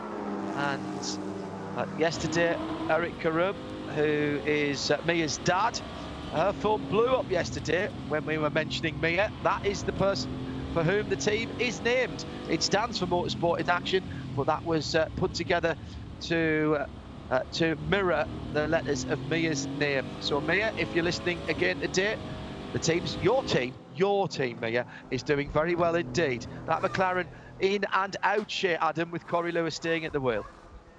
Yes, fuel and tires for Corey as he heads back out onto the track. And unfortunately, the 21 Hyundai from Brieherta Autosports, that's the black one, is not going to be going back out on track today. That car being pushed behind the wall. They are done. They attempted to fix whatever was wrong beneath the hood. Every time they fired the car back up, more flames emerged from the exhaust. The team deciding it's just not worth it. So that is a big DNF from a championship-winning team. Yeah, it looked some kind of injector or fuel measurement problem at the sharp end, because it just wasn't being burned in the engine. Unfortunately, I couldn't hear the engine, so I don't know if it was misfiring particularly, and maybe there's one cylinder down, but certainly throwing a lot of unburnt fuel into the exhaust where it was burning quite impressively. It looked like it was doing an afterburner takeoff from the deck of a aircraft carrier, to be honest. So Carl Marcelli leads for Core Motorsport. His gap then is 49, call it 50 seconds, but he is due in to the pit lane. Well, he can come any time now, and he's got a bit of traffic in front of him now, and that might be the deciding factor. Does he peel off? No, he's going for another lap. Just at the moment, trying to put the lap on the number 65. Is that ahead of him? Yes, it is, with the white bonnet, the white hood. That's the Murillo Motorsport car, and just coming round at the moment to start another lap, which is he's completed 51 laps now. How long's he been out now, Jeremy? He doesn't need to come in for quite a long time. If he wants to stay out there, he can do. If he's able to pull away from Dylan Murray and Alec Udell, then great. But his last lap time was about a half a second slower than Dylan Murray, so he's losing time at the moment. How many tyres did Dylan Murray take on? Did we see? Yeah, I think he took on fresh tyres, or was it just 2 tyres? But in any case, whatever it is, Dylan Murray is taking advantage of that now, as Carl Marcelli is losing a little bit of time behind these slower cars. He's got past one of them, up to 65 car on the last lap, but he's still behind number 8, which is now driven by Britt Casey Jr. Yeah, 3 laps of yellow at the start of the stint for Kyle Marcelli, getting on for 40 minutes, just over 40 minutes, and he's done 25 laps, coming up to 26 laps in that Aston Martin. And you know, we've got far fewer than that to go, down to 24 laps, 37.5 minutes to go at this pace. Now the computer will adjust that when the leader comes into the pit lane, but this is very interesting. I think they're going to go as long as they can here and use the fuel. The question for me, Jeremy, is what do they do on tyres? They've got nearly 50 seconds of a lead, as in a little bit long into the pit lane for the 65. Brett Mosing, Shea Adam, the Murillo racing car. Fuel and tires for this car. Tim Probert began the race, and Brent Mosing will finish it, going round and round, which is all they can ask for at this point. Pitted from 16th position. And just while you're down here with me, John, we have another penalty coming the way of Fimmerwold, this time for the James Clay and Greg Leafuge car. 82, improperly attired crew member, but this time it's a warning. So race control clearly feeling bad for that team. Well, yeah, I mean, you're lucky to get a warning there. It must have been something that they felt wasn't desperately safety related, but you just, as we've said before, you can't make up that time you lose on a drive-through.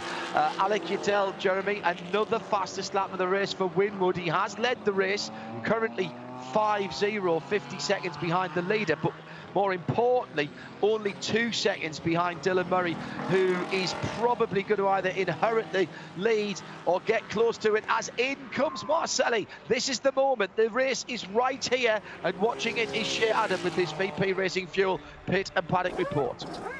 Fuel and tires going on to this car. They're doing the left sides first. They might only do the left sides, as a matter of fact, as Nate Stacey jumped over the wall, and Nate Stacey is getting back in the car. This is not normal protocol.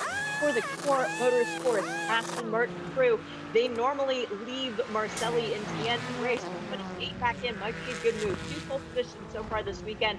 The kid is very fast around Mid-Ohio. Not to say that Marcelli isn't, but Nate might be just a little bit more refreshed. The door is closed, still waiting on fuel. It was left side only. There was still some work going on at the front of the car as it began to roll away.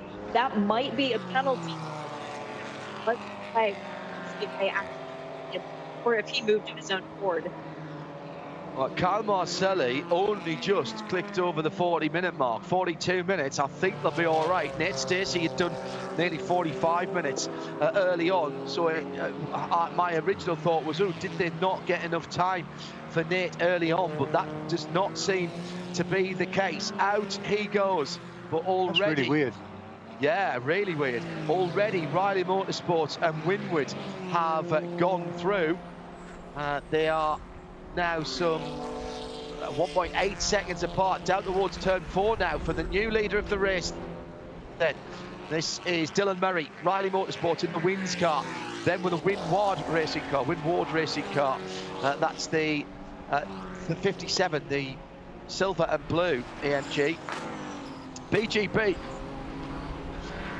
great run, quietly got about his business. Jan Hagler, I did see he was quick yesterday, but came up against a bit of a brick wall at one stage when he got in behind the Winwood cars.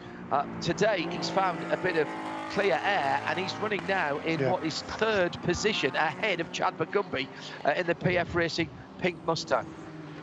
Yeah, and he just made a move past that Mustang on the last lap, so it's been a really good charge by Jan Hagler. A good run yesterday for that team. They finished in the 7th position. That was their best result of the season so far. Again, a good opening stint by Tom Collingwood, and Jan Hagler using his experience here right now. You talked about Alec Udell setting a new fastest lap of the race. He did that 2 laps in succession. The last time of that was a new lap record, which is now improved again, by the way, on the next lap. A 127.323 then is a new lap record for Alec Udell in car number 57. 3 laps in a row, he set the fastest lap of the race. Meantime, the leader in TCR is the Alfa Romeo, and that number 5 car is up into 8th position. Stephen Simpson in 2nd is only 1.4 seconds further back.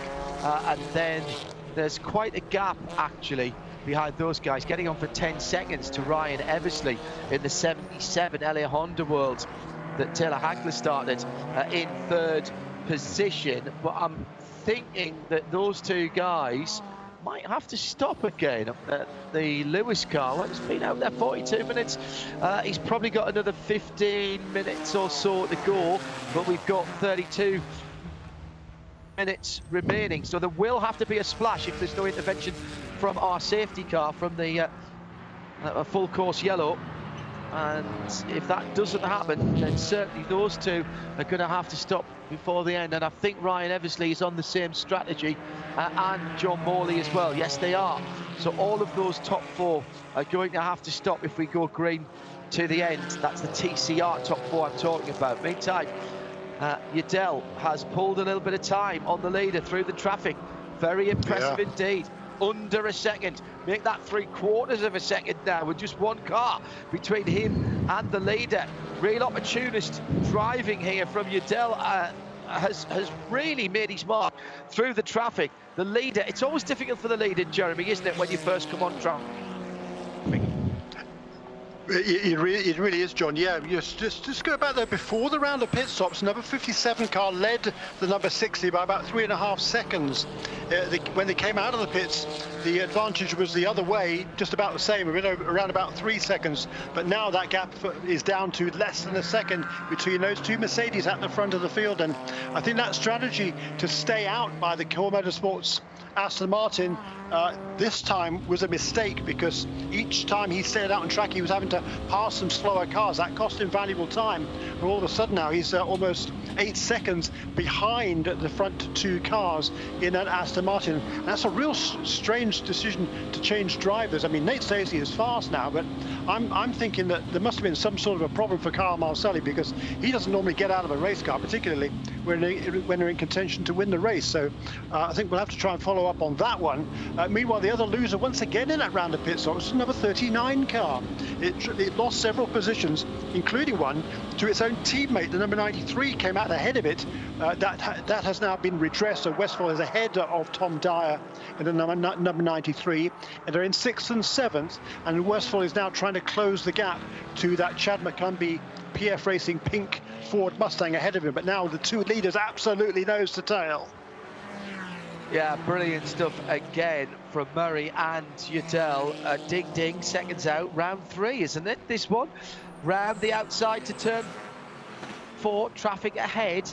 And the traffic ahead is not a slow car. That's Trent Hinman for Archangel Motorsports. A little bit of damage on the nose of that Cayman. He'll be getting the blue flags now as he's dropped away and off the lead lap, has he? Ooh, not quite. So he will be fighting to stay on the lead lap, because those are the leaders coming round behind him. Half an hour, 30 minutes to go, just under. And the battle for the lead is barely a full car's length at the moment. Coming up to the carousel to complete lap number 57. Oh, the Alpha's going slowly from the lead of the race. Do you know, I think they've run that out of fuel. I think they've run that out of fuel. Stephen Simpson was in last time around. I think they've run that out of fuel.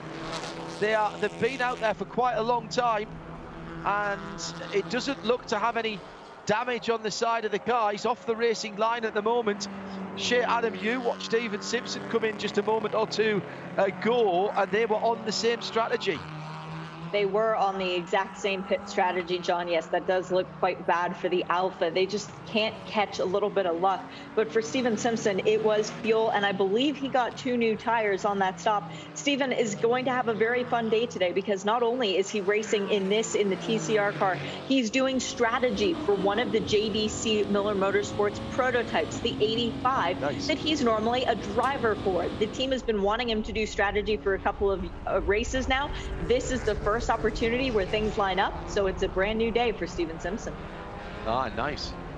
Stephen thinking about a career later on.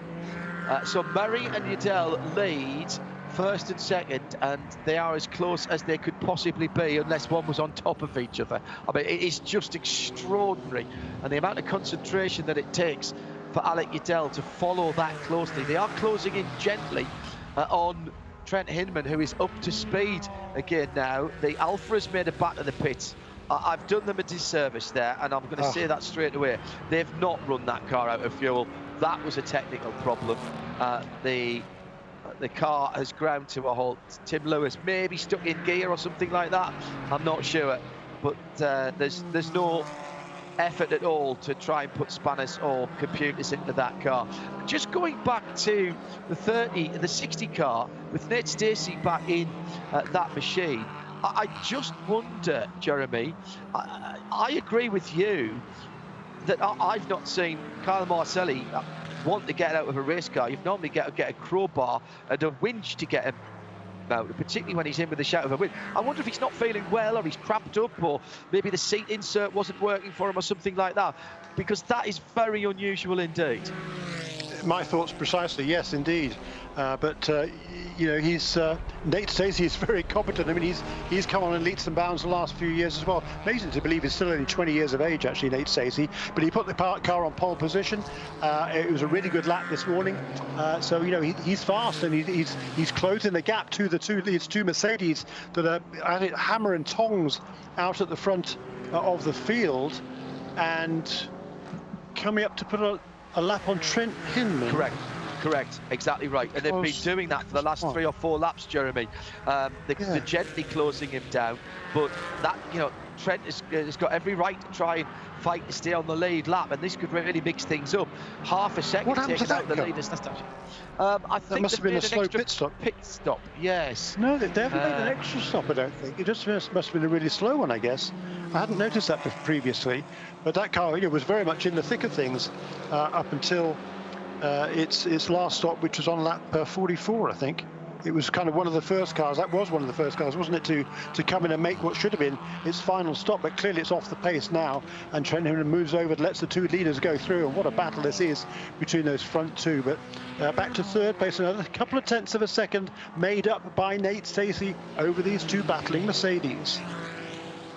Yeah, and just looking at the clock, how have we only got 25.5 minutes left of this? It's just disappeared, hasn't it? Down the inside, there's a touch between the two leaders at turn 4, and through goes Hindman to get his lap back. Off onto the grass goes the Riley Motorsports Mercedes, the wins car of Dylan Murray. Through goes Alex Udell into the lead, and Nate Stacey's back up into second place. Now, incident responsibility down the inside. Oh, I don't know. No, he's on the grass. He's on the grass in the Winward car, and that's what straightened him out. He was trying to stay out of the way of the car that he was trying to pass. I'll give him an A+ for effort, but a C for execution there, Alec Udell, and also.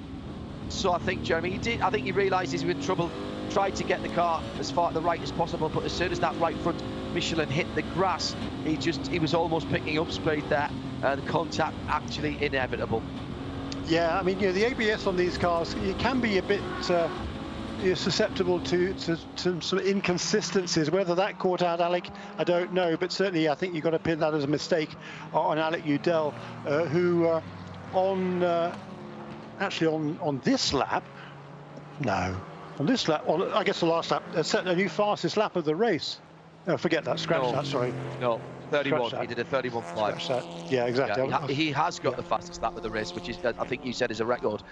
Yeah. So he's doing a cracking there. But now there. all of a sudden, though, Nate Stacey is only 2.4 seconds behind Alec Udell, and if Udell doesn't have a penalty as a result of that, I'll be pretty surprised. So it's looking like another great day for Aston Martin at the moment. Dylan Murray was able to resume in a third position, but all of a sudden now he's 5 seconds behind the Aston Martin. And 5 seconds ahead of Jan Heylen, who is in fourth position, but he's got a fight in his hand as Chad McCumbie's brought the Ford Mustang back to life from PF Racing. The Alpha, sadly, for the second day in a row, is rolled away. All the hard work to make the changes overnight after a very smoky exit from yesterday's Mid-Ohio 120. Now, that battle, PF Racing and Chad McCumbie with Jeff Westphal in the fight there as well, and they are right together. Westphal looking for extra points. The Aston Martin right up the sharp end of the field, and some 14-15 seconds up the road from the championship contender down into turn 1, and it's the Hyundai Veloster, the 29 car of Parker Chase. It's in there at the moment and might give an opportunity for the carbon car as it slowed up a little bit. The Mustang into the right-hander at the top of the hill, the keyhole, and now McCumbie is right in behind the pink PF Mustang as they go over the first of the little rises and start to plunge downhill towards the kink and then down towards turn 4. That Mustang, as you might imagine, has a bit of grunt, and it's going down the hill, goes defensive very early on, and the 57 has had the penalty called. Alec Udell, the leader, drive through, instant responsibility. Not sure he can argue with that one, to be honest. No. That's both of the Winward cars who have made clear, although in fairness there was no, I didn't see anything come through for Russell, and even though that car was behind the wall, we often see the penalties called because race control likes everybody to know what is acceptable, what isn't. Straight into the pit lane for Winward. This is a drive-through. He won't even have to stop, but he will have to be on the pit lane speed limiter. This is going to cost him, Jeremy, because there's not a lot of time between him and the rest of the field. I think he's going to come out somewhere down towards the bottom of the top 10, maybe around about Westfall or Dyer or somewhere like that. If he's lucky. Comes out right I think behind it's going to Dyer. be behind. I think it's going to be behind the two Carbahn cars. Costly mistake there for Alec Udell. He'd done all the hard work. He'd set the fastest lap. He'd closed up onto the tail of his fellow Mercedes driver, and taken Dylan Murray, no luck at all for that Riley Motorsports team of late. And more bad luck there. I mean, it's the second time in 2 days that car's been hit from behind and punted off the road. So, yeah, a really unfortunate mistake, and a very uncharacteristic mistake, certainly from Alec Udell. But it's certainly put this core motorsport Aston Martin back where it needs to be at the front of the field. And what a good performance this has been today from Nate Stacey. Another quick note. Sorry, Jeremy, we talked about the problem for the Alpha. Yes, go ahead. In TCR, and that of course has put Ryan Eversley now in the lead for LA Honda World Racing in TCR. We haven't seen that car. Well, here it is right now. He's got one of the Bimmer World BMWs behind him. That's not for class position. The next car down the road is about 3.5 seconds back. That is John Morley in number 61 Road Shagger Audi, that's running in second place in the class. So it's Honda that leads from Audi, and then a big gap back to Gabby Chavez in the third place car, number 33.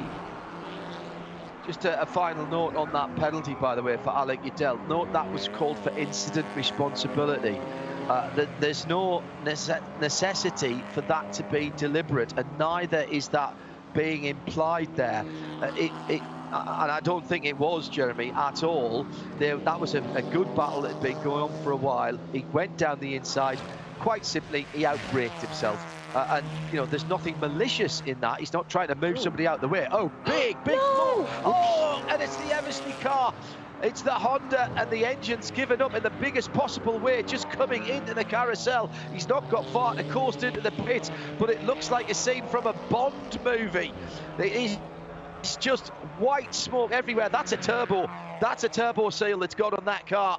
And he's brought it into the pit box, but that is game over. It is everywhere there. We might get a full course yellow here if the officials think that there is fluid or residue on the pits. Both of the windows have been opened by Eversley. So through into the lead goes John Morley for Road Shagger Racing on the podium yesterday after a brilliant opening stint from Gavin Edstone, and then finished off in fine style by John, and he's up the road now in 14th position, and he's got a 15-second gap to Gabby Chavez. He's inherited the lead with a huge blow-up from the LA Honda World Racing car. And what he doesn't want to see, John Boy doesn't want to see the safety car now. He's got a 15-second lead. Magnificent stuff for him, but unfortunately the cruelest look, Jeremy Shaw, for that number 77. Another great run from Taylor Hagler to start with, and a great qualifying from her as well, and it has literally all got up in smoke. Yeah, what a shame for that team. I mean, they've had, again, that's the team that's had no luck this season, but it was a super run, as you said, by both of those two drivers, and yeah, they certainly didn't deserve that. But yeah, they're going to hang their hold their heads high at the end of this weekend after a really, really good performance. Looking back a little bit further back down the field now, here is Alec Udell trying to make up for that mistake. He's got the two car barn with Peregrine Racing Audi's directly ahead of him. That's the good news for the Cummins 39, because he has his teammate Tom Dyer right behind him. We saw these two cars running in lockstep yesterday when they were a lap apart. It's not the case now. It's actually four positions, fifth and sixth. Westphal fifth, Dyer sixth. Udell trying to get back on terms in seventh place, and right ahead of that trio also is that pink Mustang of Chad McCumbee. So this is a four-car battle for fourth position. Just checking what's going on at the front of the field. Dylan Murray then in second position has been out there now under full green conditions for half an hour, 30 minutes. Jan Heelan's been out a lap longer than that, so just on 31 minutes, and we've still got 17 minutes to go. That's a 47-minute run. I think it's doable. I do think it's doable, but I think we're going to be a bit closer than people might have hoped for, because they are running very, very fast, and the battles are very, very tight indeed. Side by side out of the keyhole, down the hill, the Mustang and Jeff Westphal trying to get through to get up into fourth position. A few extra points for the championship would be very welcome here. He's on the favoured side going into turn 4, and it looks like his teammate coming from a little further back is trying to follow him through. And meantime, round the outside, Udell tries to make up positions there in a rather audacious manoeuvre after he drives through. Now throws it down the inside at turn 6. Well, The dander is up. The red mist is there for Udell at the moment. He probably knows he's made a mistake. Nothing worse than knowing that you've made a mistake and thrown away a good finish, and it might have been a very good finish indeed for that Winwood Racing car. 7th now for Udell, but he's on another charge. Yeah, he is, and this is a fun battle that's going to continue. That was a nice move there by Jeff Westphal to move himself up closer to the front, now up into 4th place. I don't know whether he can chase down the Porsche that's ahead of him. I rather doubt. I think Jan Hagler's looking pretty good now in the 3rd position. The top 4 cars, well, strung out in terms of the Michelin Pilot Challenge Series. 5.5 seconds the lead for Nate Stacey over Dylan Murray. That gap has remained pretty constant for the last 2 or 3 laps. 7 seconds back to 3rd place. That again has remained fairly constant, and 3.8 seconds back to Jeff Westphal, having lost a little bit of time on that lap while making the pass. So we'll see over the next couple of laps whether Westphal can close in on Jan Hagler. But still, it's been another good run for that car barn with Peregrine Racing team. Get the feeling that this is not quite over yet. Nate Stacey by 5 seconds at the front of the field from Dylan Murray after being off the road.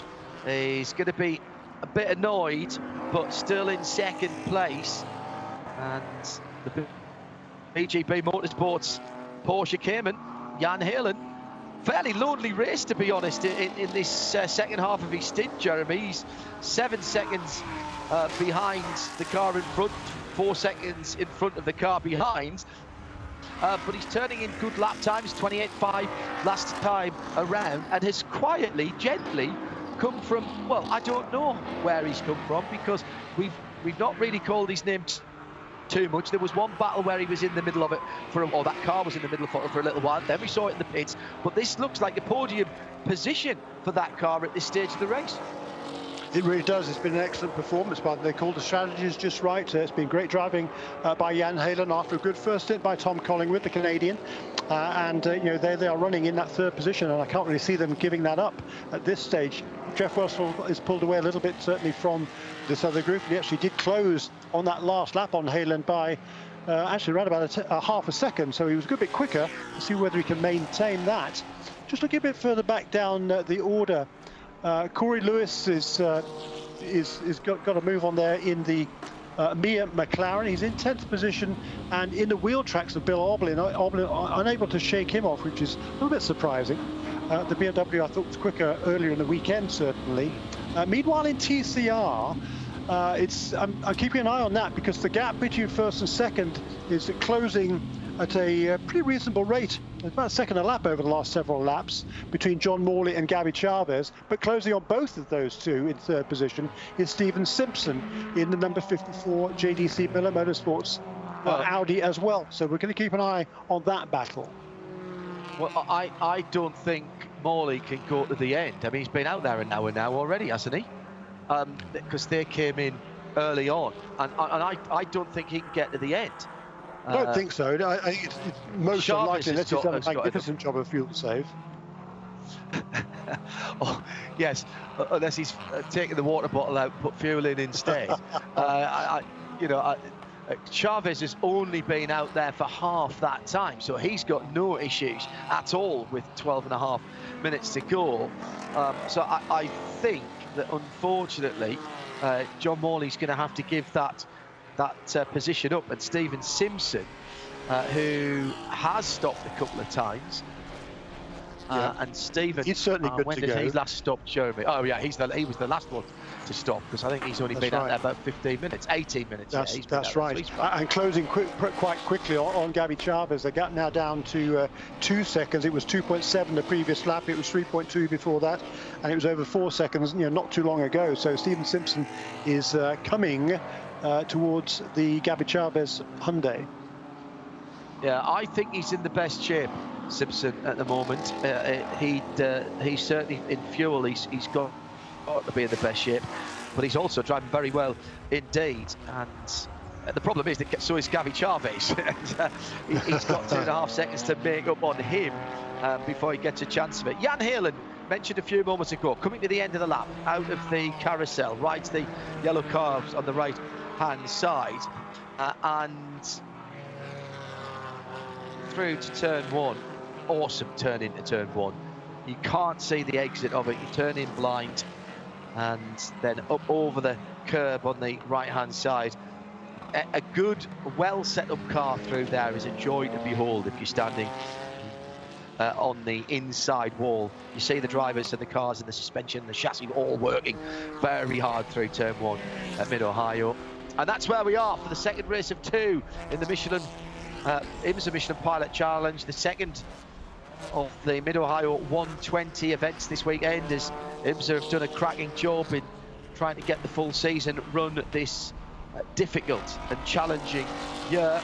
Hagler Global Broadcast Centre, John Hindhaugh, Jeremy Shaw, VP Racing Fuel Pit, Paddock reporter Shea Adam, and the battles continue.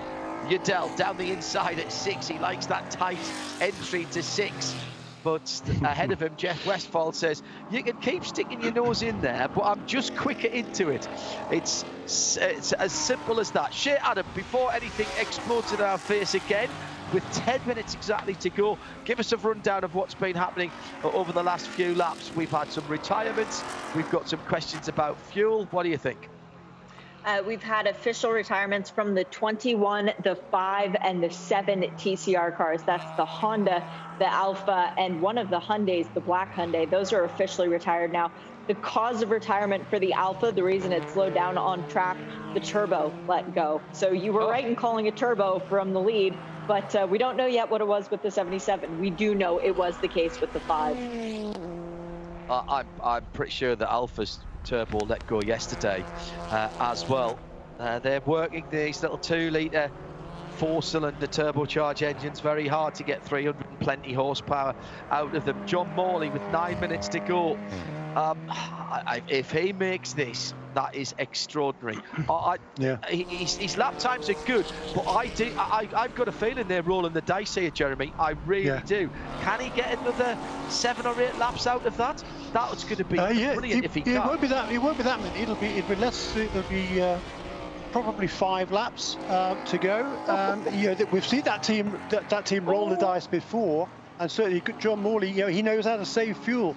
But back to this battle here with the Ford, the Mustang, and then it's Tom Dyer in that Audi right behind the Mustang, and then behind him is Alec Udell, who's got to make sure he doesn't make another mistake like he did earlier on. That's why I'm not seeing any bold passes for him. But because those three are kind of holding each other up, Eric Foss has closed up onto the tail of that little battle as well. So that's now a 4-car battle for 5th place, with Jeff Westphal pulling away ahead of them and very definitely closing the gap to Jan Hagler. The gap between 3rd and 4th now down to just over a second. Yeah, it took half a second out of him last time around, Jeremy. Spot on there. And Haaland's progression, or his pace, has just dropped a tiny little bit. He's dropped away to 8.5 seconds away from the 2nd place car. They're 6.5 seconds away, that Riley Motorsports car from Nate Stacey at the front of the field in the number 60 car. This is the Core Motorsports car he shares with Kyle Marcelli. And you've got to say Nate has picked up the baton there, whatever it was that caused Kyle to get out of the car. And we haven't had an answer from that particular team at the moment, but that was an unusual strategy call. They had time to do it. It didn't cost them any time at all in the pits as they were taking service. The determining factor was the fuel fill, and they did exactly what they needed to do. Got the fuel in the car, and the driver was changed long before the fuel hose came out, so it didn't cost them any time, but we would have expected Cal Marcelli to go to the end. That's absolutely no criticism implied on Nate Stacey. He's a very sharp driver, and he's done a very good job indeed. At 29.0 last time around, that's quicker than the cars that are chasing him, and that's all you can ask. Doesn't have to be breaking lap records now, Jeremy Shaw, just has to be keeping everybody behind him.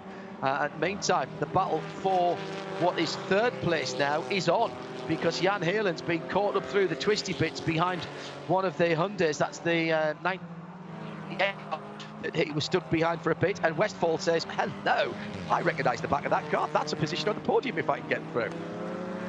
Yeah, he's going to be certainly pushing for that as Jeff Westphal. He wants to keep this. He wants to keep the the Aston Martin in sight. That's a battle for the championship lead. It's gone back and forth several times this season. Nate Stacey and Kyle Marcelli in the Aston have it by just 2 points coming into this weekend. If they stay as they are, that gap will go up by another 7 points. If Westphal can find a way past Jan Hagler, he's going to go around the outside of turn 5. He's going to get ushered off the road here. So he's going to have to be bold. There's a great pass by Jeff Westphal. A great pass by Jeff Westphal. Jan Hagler made it as difficult as he could possibly be. He was almost in danger there of pushing him off the track. He didn't quite push him off the track, so that's okay. And there's 2 points gained now in the championship for Jeff Westphal. That could be a crucial points at the end of the season. Yeah, I think Jan Hagler's in trouble on 2 counts here. I think he hasn't got the grip, and I think he's saving fuel as well. Jan is the one in the top positions who has who pitted the earliest by quite some well, actually by a lap over Dylan Murray, but by a couple of laps over Jeff Westphal and a handful of laps over Nate Stacey, and I think that's showing in the grip going away just a little bit, and I suspect he's slightly soft pedaling. We're asking that BGB car to go somewhere near 50 minutes on a tank of fuel, and that is it's possible, I think, Jeremy, but I think it's a bit sweaty at that point. And if you have if the flag comes out at the wrong time, you've got to do an extra lap. I know it's not a long lap here. We're not talking Road America or the Nürburgring Nordschleife, but 1 lap too long is still 1 lap too long. Yeah, that's a good point, isn't it? You're right. And we saw the 2 Porsches, the number 7 and number 38, come in at the same time on lap 44. That was with 48 minutes remaining in this race. And as you say, they were the first of the leaders to make their final pit stop. Yeah, and I've got to think that Dylan Murray isn't that far behind, because he's only a lap better off than Jan Hagler. Still leading in TCR through the last corner onto the finish straight with 4 minutes to go. Another car that is not in fuel trouble, but certainly not replete with motion juice in that car at the moment. John Morley doing a great job of keeping his lap times competitive, but he'll be trying to use as little fuel as possible. Shea Adam into the pit lane for Jan Hagler, so there was fuel problem. That's got to be a problem for Dylan Murray as well. And you've got an update for us on Kyle Marcelli. That's going to make everybody up and down the pit lane a little bit more nervous, as it was about 8 seconds worth of fuel for Jan Hagler in the 38 BGB Porsche. All right, John, your technology said that Nate Stacey was clear of his drive time, correct, when he got out of the car of the first stint? Tight, but yes, by a couple of minutes. Yes, apparently the Core Motorsports crew thought that he was just under the minimum drive time by a couple of minutes. So you might want to share your technology with Dean Martin, because that's why Kyle Marcelli vacated the seat. It was because they told him that Nate was under the time and they weren't going to make it for points. Well, they if you remember going back to that first round of pit stops, they came in right before the yellow came out. They didn't change drivers then. They came in a couple of laps later, at which point the 40 minutes had elapsed in the race. So that's kind of a little bit strange. And that's when they made the driver change. They made that second stop along with everybody else and vaulted to the front. So, the time under caution counts for drive time. But the time once you've entered the pit lane does not count. So whatever time had elapsed while they were doing the service, maybe they were shy. Well, it came in after 39 minutes and 27 seconds. That was before the yellow flag. But then he did another 5.5 minutes in the car. Okay, there's some pit time in there, but there's more than 33 seconds that he was out on the track. So I think they might have messed 3 laps, there. John. Yeah, exactly. It was 3 laps, 2 of which were under yellow, so that should have been plenty of time, I'd have thought. In any case, Nate Stacey has been pretty much as quick as Kyle. He's done an absolutely fabulous job, and he's out front. Meanwhile, in TCR, John Morley with 1.5 minutes remaining. It'll be. We haven't seen the white flag yet, have we? We will be seeing it, I think, this time around. And has he judged this? Yeah, how well has he judged it? Because the gap is coming down by a second a lap over number 33 car. Meanwhile, number 54 car, having run fast for a long time, it's now used up its Audi tyres, and Stephen Simpson slipping back in third position. So it's just a question now whether Gabby Chavez can track down John Morley in the remaining, well, minute and a bit. Yeah, and John there will be waiting for any cough or splutter from the four-cylinder Audi engine. Final lap for the leader, and John Morley comes round to start his final 2.4 miles of Mid-Ohio. Now he crosses the line to see the white flag. Next time it'll be the checker. Meanwhile, at the front of the field, Nate Stacey is heading for a victory for Core Motorsports. Shuley, 6.2 seconds. He's got plenty of fuel. Dylan Murray might be in a bit of trouble. He pitted just one lap after the Jan Halen Porsche. Not the same type of car, of course. That's a Mercedes we're talking about in second position. He's got 9 seconds, so he can soft pedal as well. Carbon Motorsports and PF Racing still battling. That's for 4th and 5th.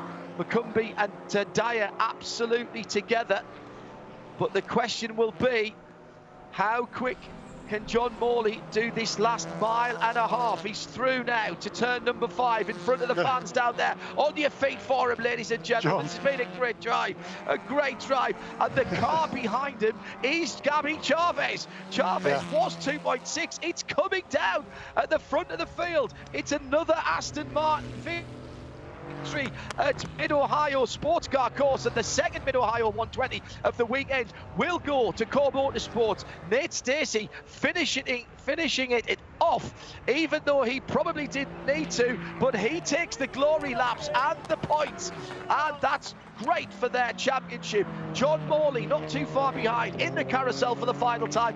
Where is Gabby Chavez? Where's the red Hyundai answer? About 50-60 metres behind him, and at the line it was 1.5 seconds, and Roadshagger Racing go absolutely mental on the pit wall.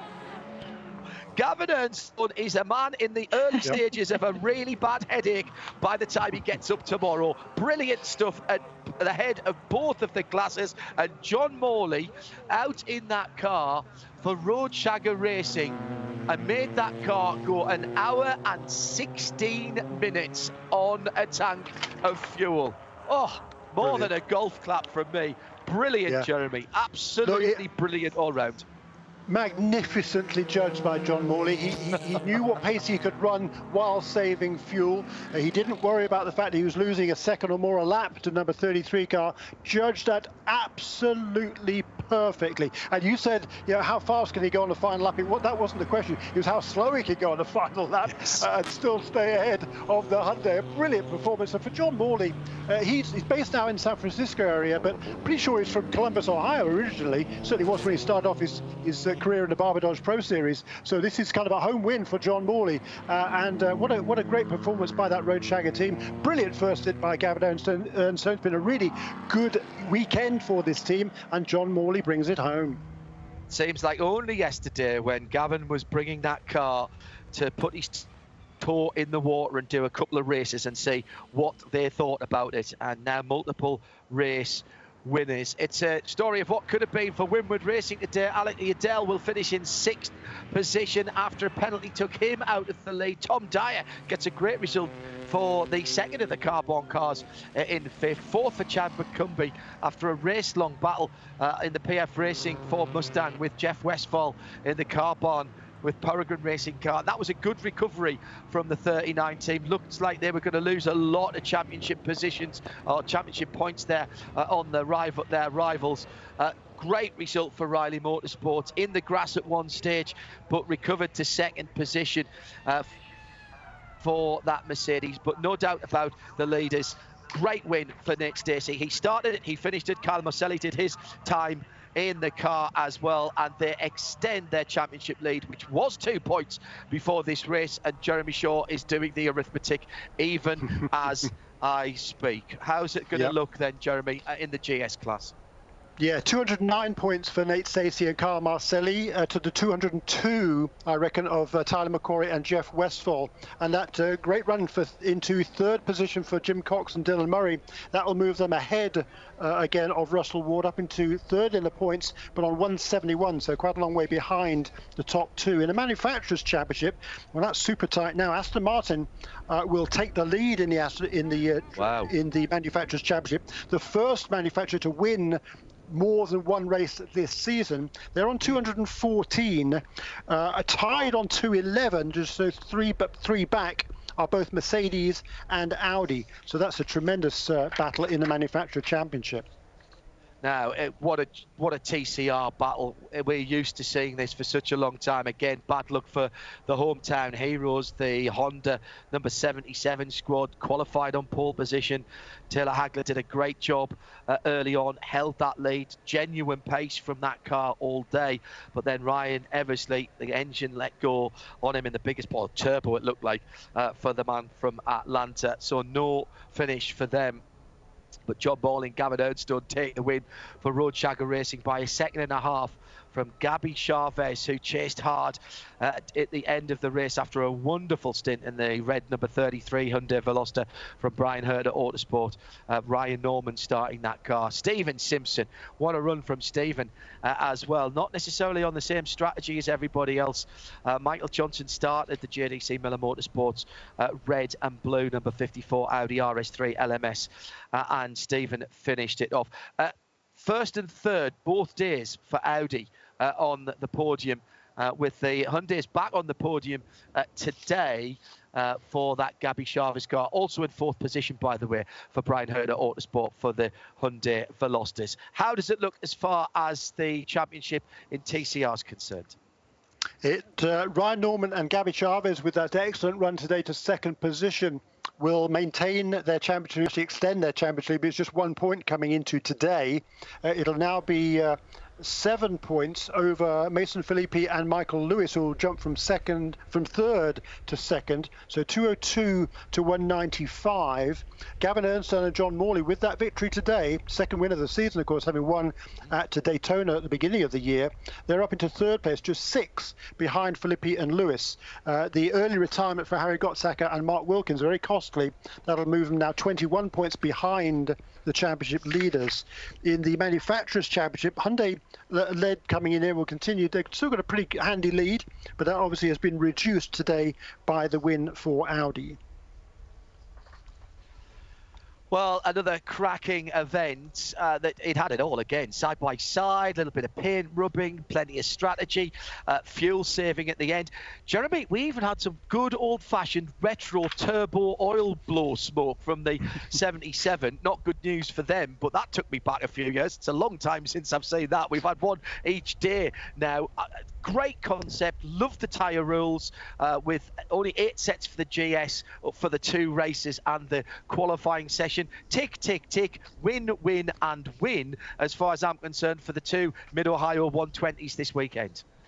Yeah, tremendous amount of fun. And, hats off to that Core Motorsports team. They had the fastest car this weekend, and they took advantage of it, and they extended their championship lead. So going into the final few races of the season, we're only still in just over halfway through. This is the 7th race, I guess. All of a sudden, we've gone from 5 halfway to 7 out of 10. So just 3 races to remaining in the championship, but it's still wide open between the Audi and the Aston Martin team. Jeremy Shaw joined me, John Hindhaugh, in the Haggerty Global Broadcast Centre. Shea, Adam, thank you very much. Enjoyable? Yeah, very, very much so. 2 races, double the pleasure, double the fun. And it's going to take a while to digest everything we saw. Heartbreak coming in the TCR class for the class leaders, but I'm grateful that it didn't come for the final class leader. And for John Morley and Gavin Ernstone, their first win since Daytona, very well earned. Shea was our VP Racing Fuel Pit and Paddock reporter. Thanks to Rob Lomas, who got us on air in London at our main control room there. And, of course, to Keith D'Alessandro and the rest of our colleagues up at Charlotte for giving us the pictures so we can see all the way around the circuit. Don't go too far away on IMSA Radio, IMSA TV, and we'll be joined by listeners on Sirius XM, because next up, the feature Sunday race. It's the WeatherTech Sports Car Championship here on IMSA Radio, RS2, part of the Radio Show Limited network of channels.